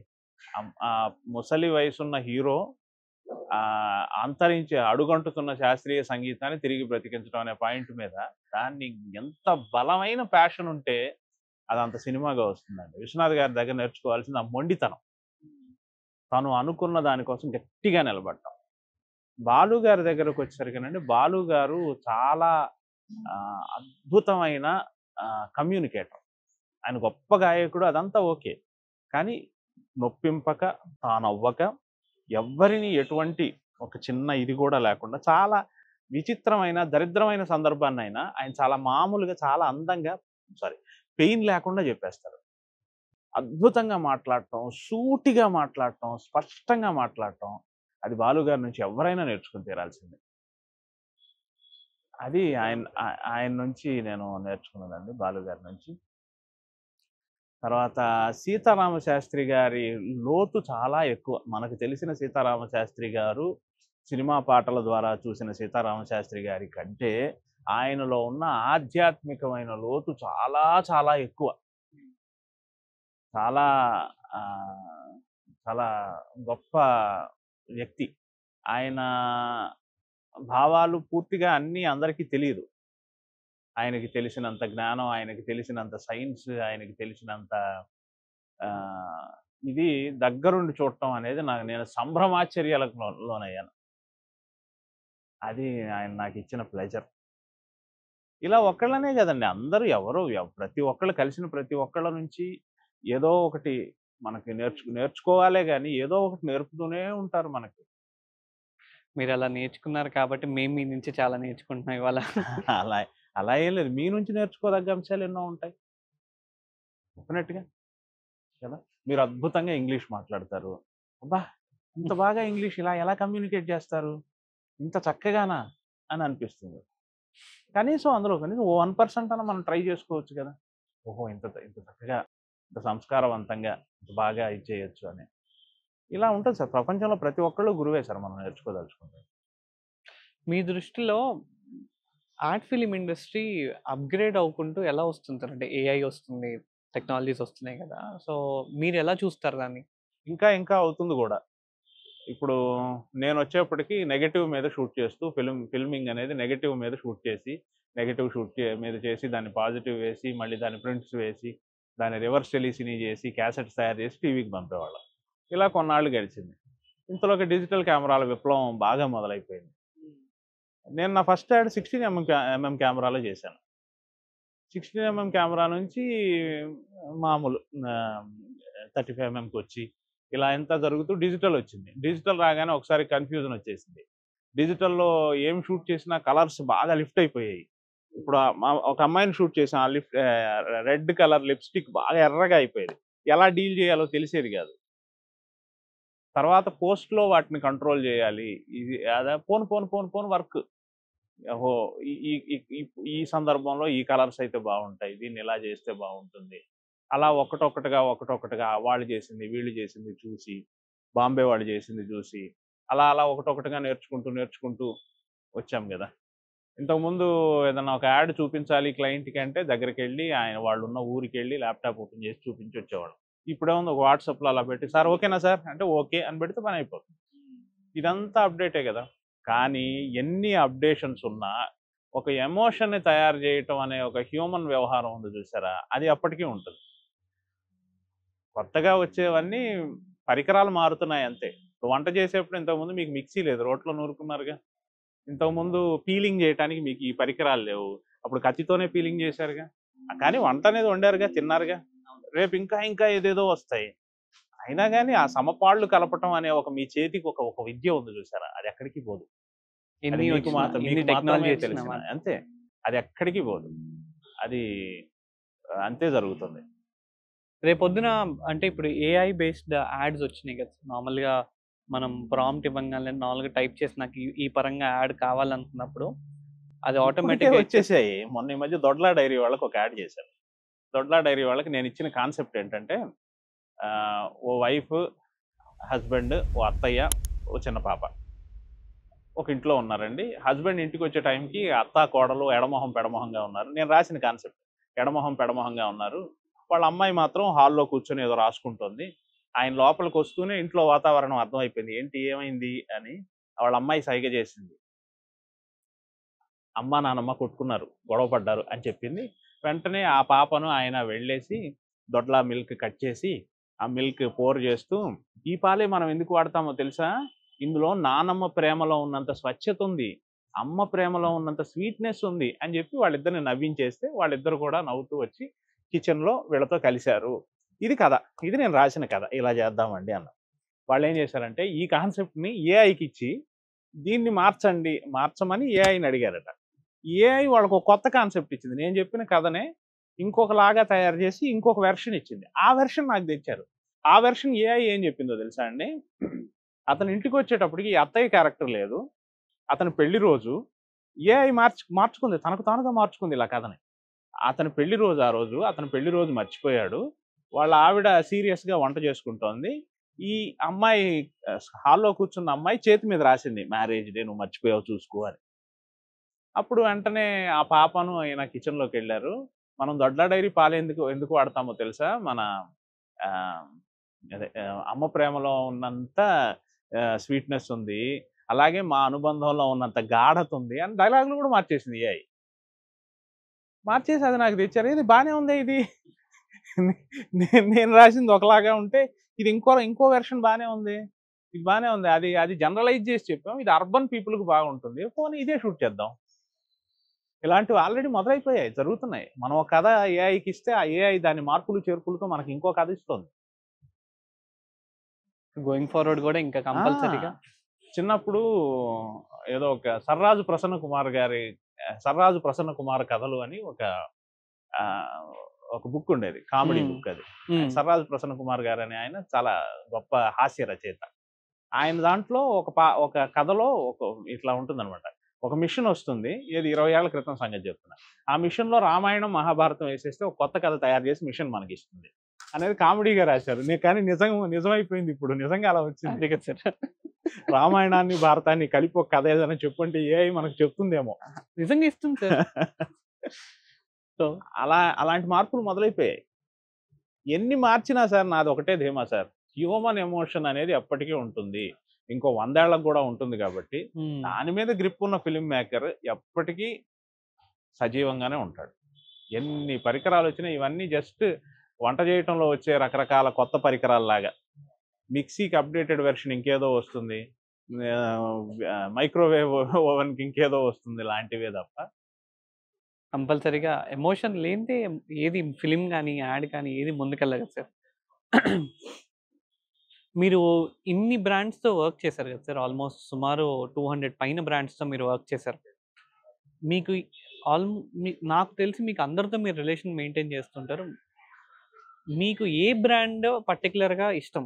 అంటే నేను చెప్పిన ఆలోచనలని ఈ బ్రాండ్ బాగా తీసుకుంటా అందరూ తీసుకుంటారు. బట్ స్టిల్ ఏది బాగా ఇష్టం మీకు? మీకు అంటే దీనికి స్ట్రెయిట్‌గా ఆన్సర్ చేయకుండా మీకొక ఇన్సిడెంట్ చెప్తా. మన 'ఆంధ్రజ్యోతి' రాధాకృష్ణ గారు సుమ గారిని అడిగారు. సుమ గారిని ఇంటర్వ్యూలో 'ఓపెన్ హార్ట్ విత్ ఆర్‌కేలో' సుమ గారిని అడిగారు. ఏమడిగారంటే ఆహ్, ను సుమ ఇలా మీరు స్క్రీన్ వేదికల మీద ఆ హీరోలని, ఆ సినిమాని విపరీతంగా పొగిడేస్తూ ఒక రకమైన ఎమోషన్ క్రియేట్ చేస్తారు గదా! ప్రీ రిలీజ్ ఫంక్షన్స్‌లో. అది మీరు నిజంగానే చేస్తున్నారా అని అడిగారు. అది నిజంగా మీరు మనస్ఫూర్తిగా చెప్తున్నారా అని అడిగారు. ఆయన ఆ ప్రశ్న అడగగానే ఈవిడేమో ఆన్సర్ చెప్తుందా అనుకుని నేను ఉక్కబట్టుకొని ఏం చెప్తుంది అని చాలా ఉత్సాహంగా చూస్తున్నాను. ఆవిడ ఏం చెప్పారంటే చాలా చాలా గొప్పగా చెప్పారు ఆన్సర్. సార్, నేను ఆ సమయానికి అది నమ్మి చేస్తాను సార్. మళ్ళీ ఆ సమయం అయిపోతే నువ్వు నమ్మవా అంటే దానికి ఆన్సర్ లేదు. ఆ సమయానికి నేను నమ్మి చేస్తాను. నాకు కూడా ఎట్లా అంటే సార్, ఇప్పుడు మీరు వర్క్ ఇచ్చారు. ఈ 15 రోజులో, నెల రోజులో మీ వర్క్ జరిగింది. నేను పూర్తిగా మీ విధేయుడిని. నేను పూర్తిగా మీరై ఆలోచిస్తాను. మీకు పూర్తిగా నా సర్వశక్తులు సర్వకాల సర్వావస్థల్లో మీ వర్క్ చేస్తున్నప్పుడు నేను మీ వాడిని. మీకోసమే ఆలోచించి చేస్తాను. మీ తర్వాత ఆయన ఇంకో వర్క్ ఇచ్చాడు. ఆయనకు వర్క్ చేసేటప్పుడు నేను పూర్తిగా ఆయన్ని ప్రేమించి, ఆ బ్రాండ్‌ని ప్రేమించి చేస్తాను. ముందు బ్రాండ్‌తో నాకు సంబంధం లేదు. ఇది ఫిల్మ్ మేకర్‌గా నాకు నేను పెట్టుకున్న నియమం. కాబట్టి నాకు ఇష్టమైన బ్రాండ్ అనేది ఏమీ లేదు. ఏ బ్రాండ్ అయినా నేను చేసేప్పుడు అది నా ఇష్టమైన బ్రాండ్. అబ్బా! తిరిగి భలే చెప్పారు సార్ అసల. ఒక డిప్లొమాటిక్‌గా. But wonderful sir. అంటే ఇన్ని బ్రాండ్స్‌తో మీరు వర్క్ చేసిన ఇవాల్టికి ఒక చిన్న కాల్‌తో మీరు ఒక చిన్న you are just a call away అన్నట్టు అసల చాలా రీచబుల్‌గా చాలా అతి తక్కువ మందిలో మీరు గూడా ఒకళ్ళుంటారు. అంటే ఇందులో నా గొప్పతనం ఏం లేదు. ఇది నాకు భుక్తి గదా! ఇదే నాకొచ్చిన పని గదా! వాళ్ళు పిలిచారంటే నాకు సంతోషమే గదా! నాకు పని దొరుకుతుంది. కాబట్టి అందులో రీచబుల్‌గా ఉండటం అనేది నా అవసరం, వాళ్ళ అవసరం గాదు. మీరు మామూలుగా వాస్తవంగా మీ మీ క్రియేటివిటీకి ఇప్పుడున్న జనరేషన్ క్రియేటివిటీకి డిఫరెన్స్ ఏమన్నా అబ్జర్వ్ చేశారా? ఏం లేదండి. నేను ఎప్పటికప్పుడు అప్‌డేట్ అవుతూ వస్తున్నాను అని నేను పూర్తిగా నమ్ముతాను సార్. నేను మ్యాగజైన్‌ల కాలం నుంచి ఇన్‌స్టాగ్రామ్ రీల్స్ వరకు మీడియా పరంగా వచ్చే ప్రతి మార్పులోనూ నన్ను నేను చూసుకుంటూ నేను జాగ్రత్తగా ఆహ్, ఎక్కడికక్కడ అప్‌డేటెడ్‌గానే ఉన్నాను. కొన్ని టెక్నికల్ విషయాల్లో నేను కొంచెం వెనకబడి ఉన్నా గానీ, అది పూర్తి చేసుకోవటానికి నేను మనుషుల్ని పెట్టుకుంటాను. ప్లస్ టెక్నికల్‌గా చాలా అప్‌డేటెడ్‌గా ఉండే మనుషులతో స్నేహం జేస్తాను. ప్లస్ ఈ మీడియా పరంగా వచ్చే మార్పులైతే ప్రతి దాంట్లోనూ నేనుంటాను. అండ్ ప్రతి మార్పుని గమనిస్తాను. చాలా అప్‌డేటెడ్‌గా ఉంటాను. న్యూస్ మొదలుకొని, పొలిటికల్ న్యూస్ మొదలుకొని, ఇతరత్రా న్యూస్ మొదలుకొని, సమాజంలో జరిగే ప్రతి చిన్న కదలికని గమనిస్తాను. ఫిల్మ్ మేకర్‌కి అది చాలా అవసరం. ముఖ్యంగా యాడ్ ఫిల్మ్ మేకర్‌కి అది ఇంకా ఇంకా అవసరం. ఓకే. మీరు ఇప్పుడున్న ఈ జనరేషన్ యొక్క మైండ్‌సెట్ మీకేమనిపిస్తుంది? వాళ్ళ క్రియేటివ్ ఐడియాలజీస్ కానివ్వండి. ఎలా అంటే ఇప్పుడు యాడ్ ఫిల్మ్ మేకర్‌గా ఇంతకుముందు కథలు తయారు చేసేదానికన్నా, ఇప్పుడు మీరు ఎంత గొప్పగా ఏదో ఒక కథ తయారు చేసినా, అది ఏదో ఒక దేశంలో ఎవరో ఒకడు ఇన్‌స్టాగ్రామ్ రీల్‌లో ఆ అభిప్రాయాన్నో, లేకపోతే ఆ భావాన్నో చేసే ఉంటాడు. ఇప్పుడు ఒక రచయిత ఇంతకుముందు, ఇప్పుడు లక్షల మంది రచయితలు. ప్రతి 10 ఇళ్లలో ఒకళ్ళు ఒక వైఫ్ అండ్ హస్బాండ్ ఇన్‌స్టాగ్రామ్‌లో వాళ్ళ కథలు ఏదో షూట్ చేసి పోస్ట్ చేస్తూనే ఉంటారు. సో, ఇది ఏమవుతుందంటే, ఈ ఇన్‌స్టాగ్రామ్ అనేది ఒక్కటొచ్చాక సృజన విప్లవం. ఇంతకుముందు ఊరికే సృజనాత్మక విప్లవం అని మాటల్లో అనేవాళ్ళం. ఇప్పుడు రియల్‌గా జరుగుతుంది. మీకు బోలెడంత జ్ఞానం, బోలెడన్ని కొత్త ఎమోషన్స్ తెలుస్తాయి.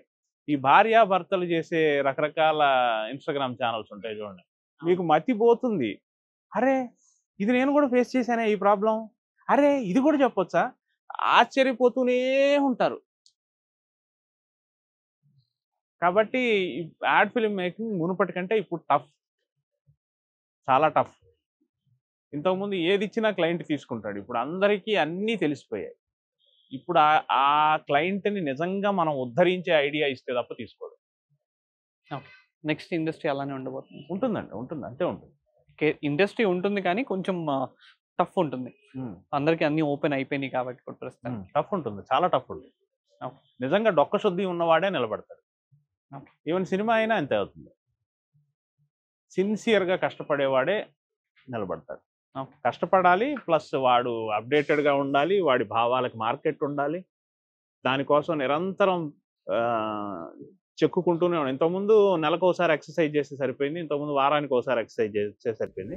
ఇప్పుడు పొద్దున, సాయంత్రం ఎక్సర్సైజ్ చేస్తే తప్ప ఆహ్, ఫి స్ ఫిజికల్ ఫిట్‌నెస్ లాగా ఈ క్రియేటివ్ ఫిట్‌నెస్ ఉండదు.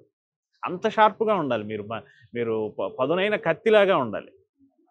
సో, ఇండస్ట్రీలో ఒక నార్మల్ కన్స్యూమర్‌కి ఉండే అపోహలు. నేను ఒక యాడ్ మూవీ చేసుకోవాలి, యాడ్ ఫిల్మ్ చేసుకోవాలంటే. For example to start with చాలామంది అనుకునేది ఏంటి అంటే యాడ్ ఫిల్మ్స్ మూవీస్ కంటే చాలా తక్కువ బడ్జెట్‌లో అయిపోతాయి. అండ్ చాలా ఫాస్ట్‌గా అయిపోతాయి అనుకుంటారు. సో, మీరేమంటారు? తక్కువ బడ్జెట్ అంటే కంపారిజన్ ఎలా? అది 60 రోజుల టాస్క్. ఇది ఒక రోజు టాస్క్. సినిమాకి తీయటానికి ఒక 5,00,00,000 అయిందనుకుందామండి. 5,00,00,000 డివైడెడ్ బై 60 రోజులు వేయండి. అప్పుడు మీకు అంతే అవుతుంది. యాడ్ ఫిల్మ్ మేకింగ్‌కి ఎంత అవుతుందో సినిమాకి గూడా అంతే అవుతుంది. ఏం తేడా ఏం లేదు.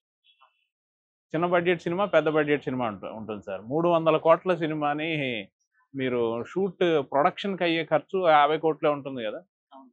దాన్ని మీరు 50,00,00,000ని మళ్ళీ 60 రోజులకి డివైడెడ్ బై చేయండి. మిగతా సారాల రెమ్యూనరేషన్ లేదండి. ప్రొడక్షన్‌కి అయ్యేది చెప్తున్నా. 50,00,00,000 అయిందనుకుందాం. అది 60 రోజులు యావరేజ్ సినిమా. రోజుకి ఎంత పడింది? అడ్వర్టైజ్‌మెంట్ అయినా అంతే. మీరు ఆ లెవెల్‌లో అడ్వర్టైజ్‌మెంట్ తీస్తే అంతే ఖర్చవుతుంది. ఏం పెద్ద తేడా ఏం లేదు. ఇది ఒక రోజు టాస్క్. అది 60 రోజుల టాస్క్. 60 రోజులో, 90 రోజులో సంథింగ్ ఏదో. సో నార్మల్‌గా బడ్జెట్ ఎక్కువ పెట్టుకుంటేనే మనకి యాడ్‌లో క్రియేటివిటీ పెరుగుతుందనే. ఏం కాదండి. ఏం కాదండి. బడ్జెట్టే అడ్వర్టైజ్‌మెంట్‌ని నిలబెడుతుందని కాదు. ఆ థాట్ నిలబెడుతుంది. ఐడియా నిలబెడుతుంది. అప్రోచ్ నిలబెడుతుంది. అది పూర్తిగా అబద్ధం. సో సెలబ్రిటీ ఎండోర్స్ చేస్తే గాని యాడ్ సక్సెస్ అవ్వదు అనేది. అది పాక్షికంగా వాస్తవం, పాక్షికంగా అబద్ధం కూడా. ఎందుకంటే సెలబ్రిటీ మీకు ఉపయోగపడే పాయింట్ ఏంటంటే, ఒక్కసారి వేసే యాడ్‌ని మీరు సెలబ్రిటీ లేకపోతే 4 సార్లు ఎక్కువ సార్లు ఎయాలి. సెలబ్రిటీకి ఒక ముఖానికి ఒక వాల్యూ ఉంటుంది కదా! ఫేస్ ఒక ఐడెంటిఫికేషన్ ఉంది కాబట్టి 4 సార్లు ఎసేది ఒకసారి ఎస్తే మీకు జనంలోకెళ్ళిపోతుంది. అలా ఏమంటారు? దీన్ని కవర్ చేసుకోవటానికి మీకు సెలబ్రిటీ ఉపయోగపడతాడు. ఇంకోటేంటంటే రెండో కోణం ఏంటంటే ఇందులో సెలబ్రిటీ తాలూకు ఇమేజ్ అది మీకు ఆపాదించబడుతుంది కాబట్టి అది కూడా లాభమే. కెమెరా ఉన్న ప్రతి ఒక్కళ్ళు యాడ్ తీయొచ్చు అనేది. ఆ థాట్ తెలిసుండాలి. యాడ్ తీయొచ్చు అంటే ఆ క్లయింట్‌కి ఏం కావాలో అది చేయాలి. ఇక్కడ క్రియేటివిటీ అనే దానికి పారామీటర్ లేదు సార్. నాకొచ్చిందే క్రియేటివిటీ అని నేను చెప్పడానికి లేదు. మీకు సేల్ పెంచింది క్రియేటివిటీ. నేను అద్భుతమైన కథ ఇచ్చానంటే నేను చెప్పేదేంటి నేను అద్భుతమైన కథ. నువ్వు అద్భుతమైన కథ ఇవ్వటం అనేది ఉండదు. అద్భుతంగా ఆ ప్రొడక్ట్ సేల్ అయిందా? అయితే నీది అద్భుతమైన కథే. అది ఇంకొకళ్ళకి అది పేలవంగా కూడా అనవసరం. అక్కడ ఆ పర్పస్ నెరవేరిందా లేదా? సో ఒక యాడ్ తీసేది కేవలం ప్రొడక్ట్‌ని సెల్ చేయడానికి మాత్రమే. 2 కోణాలు సార్. మిషన్, విజన్ 2 ఉంటాయి. దీర్ఘకాలంలో మీ బ్రాండ్‌కి విలువ పెంచటం. అదా మీరు ఆశించే ప్రయోజనం? అయితే ఆ కోణంలో వెళ్దాం. లేదు ఇప్పటికిప్పుడు నేను బయటపడాలి, సేల్ అవ్వాలి. అదా మీ ఆలోచన? అయితే దానికి తగ్గట్టుగా. మీరేం కోరుకుంటే అది. కొంతమంది చెప్తారు అసలు మాకు సేలే కాదు సార్. మన ప్రొడక్ట్‌కి మనకు బ్రాండ్ వాల్యూ పెరగాలి సార్. So okay. అలా. సో యాడ్ యొక్క సక్సెస్ ఎప్పుడైనా సరే స్క్రిప్ట్ కంటే విజువల్‌లోనే ఎక్కువ ఉంటుందనేది. స్క్రిప్ట్‌లోనే ఉంటుంది. 50, 60% స్క్రిప్ట్‌లోనే ఉంటుంది. తర్వాతే విజువల్. ఎవరో ఇంగ్లీష్ డైరెక్టర్ చెప్తారట పేరు మర్చిపోయాను. బైండెడ్ స్క్రిప్ట్ ఇచ్చి అయిపోయింది సినిమా అన్నారు. అదేంటండి షూటింగే మొదలుపెట్టి ఇది అయిపోయింది కదయ్యా! ఇంత క్లారిటీగా ఉన్నాం కదా! అదెంత పని అన్నారు. ఇక్కడ కూడా అంతే. సో రీజనల్ యాడ్స్‌లో నేషనల్ యాడ్స్‌లో ఉండే క్రియేటివిటీ రీజనల్ యాడ్స్‌లో ఉండదు. అంటే సార్ ఇక్కడ ఆస్కార్ అవార్డ్ ఎవరికిస్తారు అంటే ఇంగ్లీష్ సినిమాలకిస్తారు అంటారు. ఆస్కార్ పారామీటర్స్‌లో వాళ్ళు సినిమా తీస్తారు. వాళ్ళకి అవార్డ్స్ ఇస్తున్నారు. అట్లా అని మన ఆస్కార్ అవార్డులు రాకపోతే మన రీజనల్ సినిమాలు తక్కువనా? ఏ 'బెన్‌హర్' కన్నా 'శంకరాభరణం' తక్కువ అంటే నేనేం ఒప్పుకోను. ఏ 'బెన్‌హర్' కంటే 'మొగలే ఆజం' తక్కువ అంటే నేను ఒప్పుకోను. ఇది మన పారామీటర్స్‌లో ఇక్కడ తీశారు. అసలు నేషనల్ యాడ్స్‌తో మనం ఎందుకు కంపేర్ చేయాలి? ఇక్కడ మనం ప్రభావితం చేయాలనుకున్న ఏరియా ఒక కేరళనో, ఒక కర్ణాటకో, తమిళనాడో అనుకుందాం. ఆంధ్రప్రదేశో అనుకుందాం. అప్పుడు ఇక్కడ ప్రజలకేం కావాలి? వీళ్ళేం చేస్తారనేది చూసుకోవాలి అంతే. దేశం మొత్తం ప్రభావితం చేయాలనుకున్నప్పుడు అలాంటి స్ట్రాటజీ. కాబట్టి అసలు కంపారిజన్‌కి తావే లేదు. అది అదే ఇది ఇదే. అదే ఇది ఇదే. అదే నేను చెప్తాను కదా! ఆస్కార్ రాలేదని మన ఇండియన్ సినిమా తక్కువ. అలా ఏం కాదుగా. లేదా బెంగాల్ ప్రభుత్వం ఇచ్చే అవార్డు తెలుగు సినిమాకి రాలేదంటే అక్కడ సినిమా వాళ్ళకి కావాల్సిన వాళ్ళ ఎమోషన్‌లో తీసుకుంటారు. ఆ నేటివిటీలో. మనకు కావాల్సినవి మన ఎమోషన్‌లో తీసుకుంటాం అంతే. Correct. Wonderful sir. Sir so before we end, so నార్మల్‌గా ఏంటంటే వచ్చిన ప్రతి గెస్ట్‌కి వాళ్ళు ఇండస్ట్రీలో ఏదో చేసి ఏదో మార్చారు కాబట్టి మనం బయటకి ఇవ్వాల్సింది చాలా ఉంటుంది. జనాలకి ఇవ్వాల్సింది చాలా ఉంటుంది. దాన్నే మేము ఇన్ ప్రామిస్ అంటున్నాం. అంటే నాకు స్వతహాగా నీ ఇండస్ట్రీకి నా ఇండస్ట్రీ నాకు ఇది ఇచ్చింది కాబట్టి నేను ఇది ఇండస్ట్రీకి ఇద్దాం అనుకుంటున్నాను అనేది ఒకటి. ఒక గ్రోత్ కానివ్వండి, మెంటర్‌షిప్ కానివ్వండి, రేపొద్దున ఇంకొక యాడ్ ఫిల్మ్ మేకర్ నలుగురు చిన్న చిన్న యువత వచ్చినప్పుడు వాళ్ళకి మీరు సపోర్ట్ చేసే విధానం కానివ్వండి, ఎనీథింగ్ మీరు ఈ ఇన్ ప్రామిస్ ద్వారా మీరు ఏమి ఇవ్వగలరు యాజ్ అన్ యాడ్ ఫిలిం మేకర్గా, as a senior ad film మేకర్గా మీరు మీ సైడ్ నుంచి మీరు ఏం హెల్ప్ చేయగలరు? ఇదే ఇంతకుముందు చెప్పినట్టు అండి, ఏటికి ఎదురీది నేనైతే నేటివిటీ అనే దానికే చాలామంది మొగ్గు చూపేలాగా చేశాను. అండ్ ఇంకొకటి ఏమనుకుంటానంటే, సినిమాలో ఒక మార్పు వచ్చింది ఇప్పుడు. తెలుగు భాష, తెలుగు కథలు, తెలుగు వ్యవహారానికి ప్రపంచవ్యాప్త గుర్తింపు వచ్చింది బికాజ్ ఆఫ్ రాజమౌళి గారు. రాజమౌళి గారికి నిజంగా ప్రతి ఫిలిం మేకరు రుణపడి ఉండాలి. తెలుగు సినిమాకి, తెలుగు ఐడియాలజీకి, తెలుగు సృజనాత్మకతకి ప్రపంచవ్యాప్తంగా జేజేలు పలుకుతున్నారంటే ఆయనే కారణం. ఆ తర్వాత చాలామంది వచ్చారు, అది వేరే విషయం. అందరూ కూడా అంతే గొప్పగా పెర్ఫామ్ చేస్తున్నారు. అదే వైభవం యాడ్ ఇండస్ట్రీకి రావాలంటాను నేను. Telugu ad film makers, Telugu అంటే నేను ఒక్కడనే కాదు, నన్ను కలుపుకొని కాదు, మొత్తం ఓవరాల్గా తెలుగు అడ్వర్టైజింగ్ ప్రపంచ అడ్వర్టైజింగ్కి, దానికి ముందు ఇండియన్ అడ్వర్టైజింగ్కి తెలుగు అడ్వర్టైజింగే క్యాపిటల్ అవ్వాలి, హైదరాబాదే క్యాపిటల్ అవ్వాలి అని నా కోరిక. దాంట్లో నేను చేయగలిగింది నా పని నేను సిన్సియర్గా చేయటమే, అది చేస్తాను. చాలా ట్రై చేశాను. తెలుగు ఫిలిం మేకరే మిగతా భాషలను కూడా రూల్ చేసేలాగా ఉండాలని. నాకు కొద్దిగా అవకాశాలు వచ్చాయి, నాకు ఎక్కువ తెలుగు అవకాశాలు వచ్చాయి. తర్వాత కొంచెం తమిళ్, కొంచెం మరాఠీ, కొంచెం ఒరియా, కొంచెం కన్నడ ఇట్లా వచ్చాయి. కానీ నేషనల్ అడ్వర్టైజింగ్లో ప్రభావంతం చూపించలేకపోయాను. అది బ్రేక్ చేయాలి.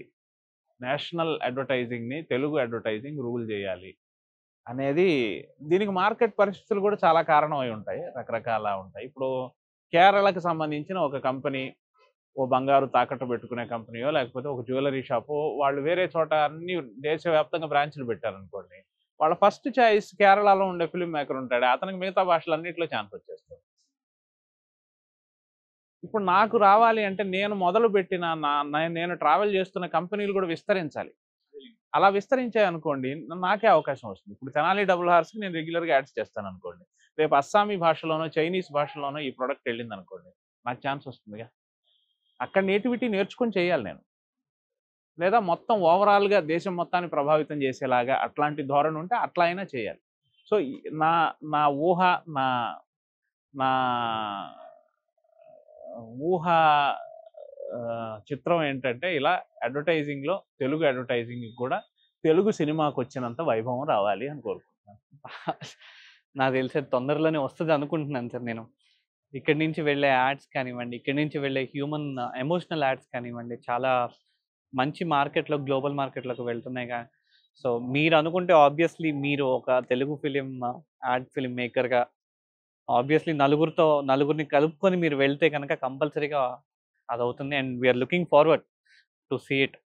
మేము తెలుగుకు కూడా మంచి బెనిఫిట్ ఉంటుంది, తెలుగు స్టేట్స్కి, తెలుగు మంచి యువతకు కూడా మంచి బెనిఫిట్ ఉంటుంది. కాబట్టి thank you so much once again Kishore గారు. చాలా చాలా చాలా నేర్చుకున్నాను. సంతోషం మీరు నన్ను పిలిచారు, నేను చెప్పి విన్నారు. అయ్యో భలేవాళ్ళు సార్, చాలా చాలా నేర్చుకున్నాను నేను ఇవాళ. ఎందుకంటే మీరు అంటే నేను మిమ్మల్ని క్లోజ్గా చూస్తాను కదా సార్. సో మీలో నాకు కనిపించేది ఏంటి అంటే ఆ రిలేషన్ బిల్డింగ్. సో ఒక వర్క్ మనకు వచ్చింది అంటే దాన్ని మానిటరీ పరంగా తీసేసి, ట్రాన్సాక్షనల్ రిలేషన్షిప్ తీసేసి, ఒక హ్యూమన్ రిలేషన్షిప్ మెయింటైన్ చేసుకొని, వాళ్ళ స్వభావాలు అర్థం చేసుకొని దాని తగ్గట్టు మీరు తీసి మళ్ళీ అదే దాన్ని క్యారీ ఫార్వర్డ్ చేసుకుంటూ లాంగ్ టర్మ్ రిలేషన్షిప్ మెయింటైన్ చేస్తారు చూసారా, అది నేను మీ దగ్గర నుంచి 2021లో నేర్చుకుంది. Thank you. ఆ రోజు నుంచి నేను నేర్చుకుని నేను క్యారీ ఫార్వర్డ్ చేసుకుంటున్నాను, నాకు బెనిఫిట్ అవుతుంది. ఇలా క్లోజ్గా మూవ్ అయ్యే వాళ్ళు చాలా తక్కువ మంది ఛాన్స్ ఉంటుంది మీతో. కానీ ఈ పాడ్కాస్ట్ ద్వారా అసలు మీ ఆలోచన విధానం ఏంటి, మీ సక్సెస్ స్టోరీ, ఇండస్ట్రీని మీరు ఎలా షేప్ చేశారో తెలుసుకున్న తర్వాత ఎవరో ఒకళ్ళు చిన్న ఇంపాక్ట్ అయినా కూడా వాళ్ళు ఇంకో నలుగురికి హెల్ప్ చేస్తారు. సో అది ఆ ప్లాట్ఫామ్ని ఇచ్చినందుకు మీకు కంపల్సరీగా థ్యాంక్ యూ సో మచ్. వచ్చి ఇలా మంచి కాజీ ఎన్వైర్న్మెంట్లో క్యాజువల్గా మీరు మాట్లాడరు నాకు తెలుసు, బట్ క్యాజువల్గా మాట్లాడి అన్నీ చెప్పినందుకు చాలా థ్యాంక్ యూ సో మచ్ అండి. Thank you sir. Thank you so much.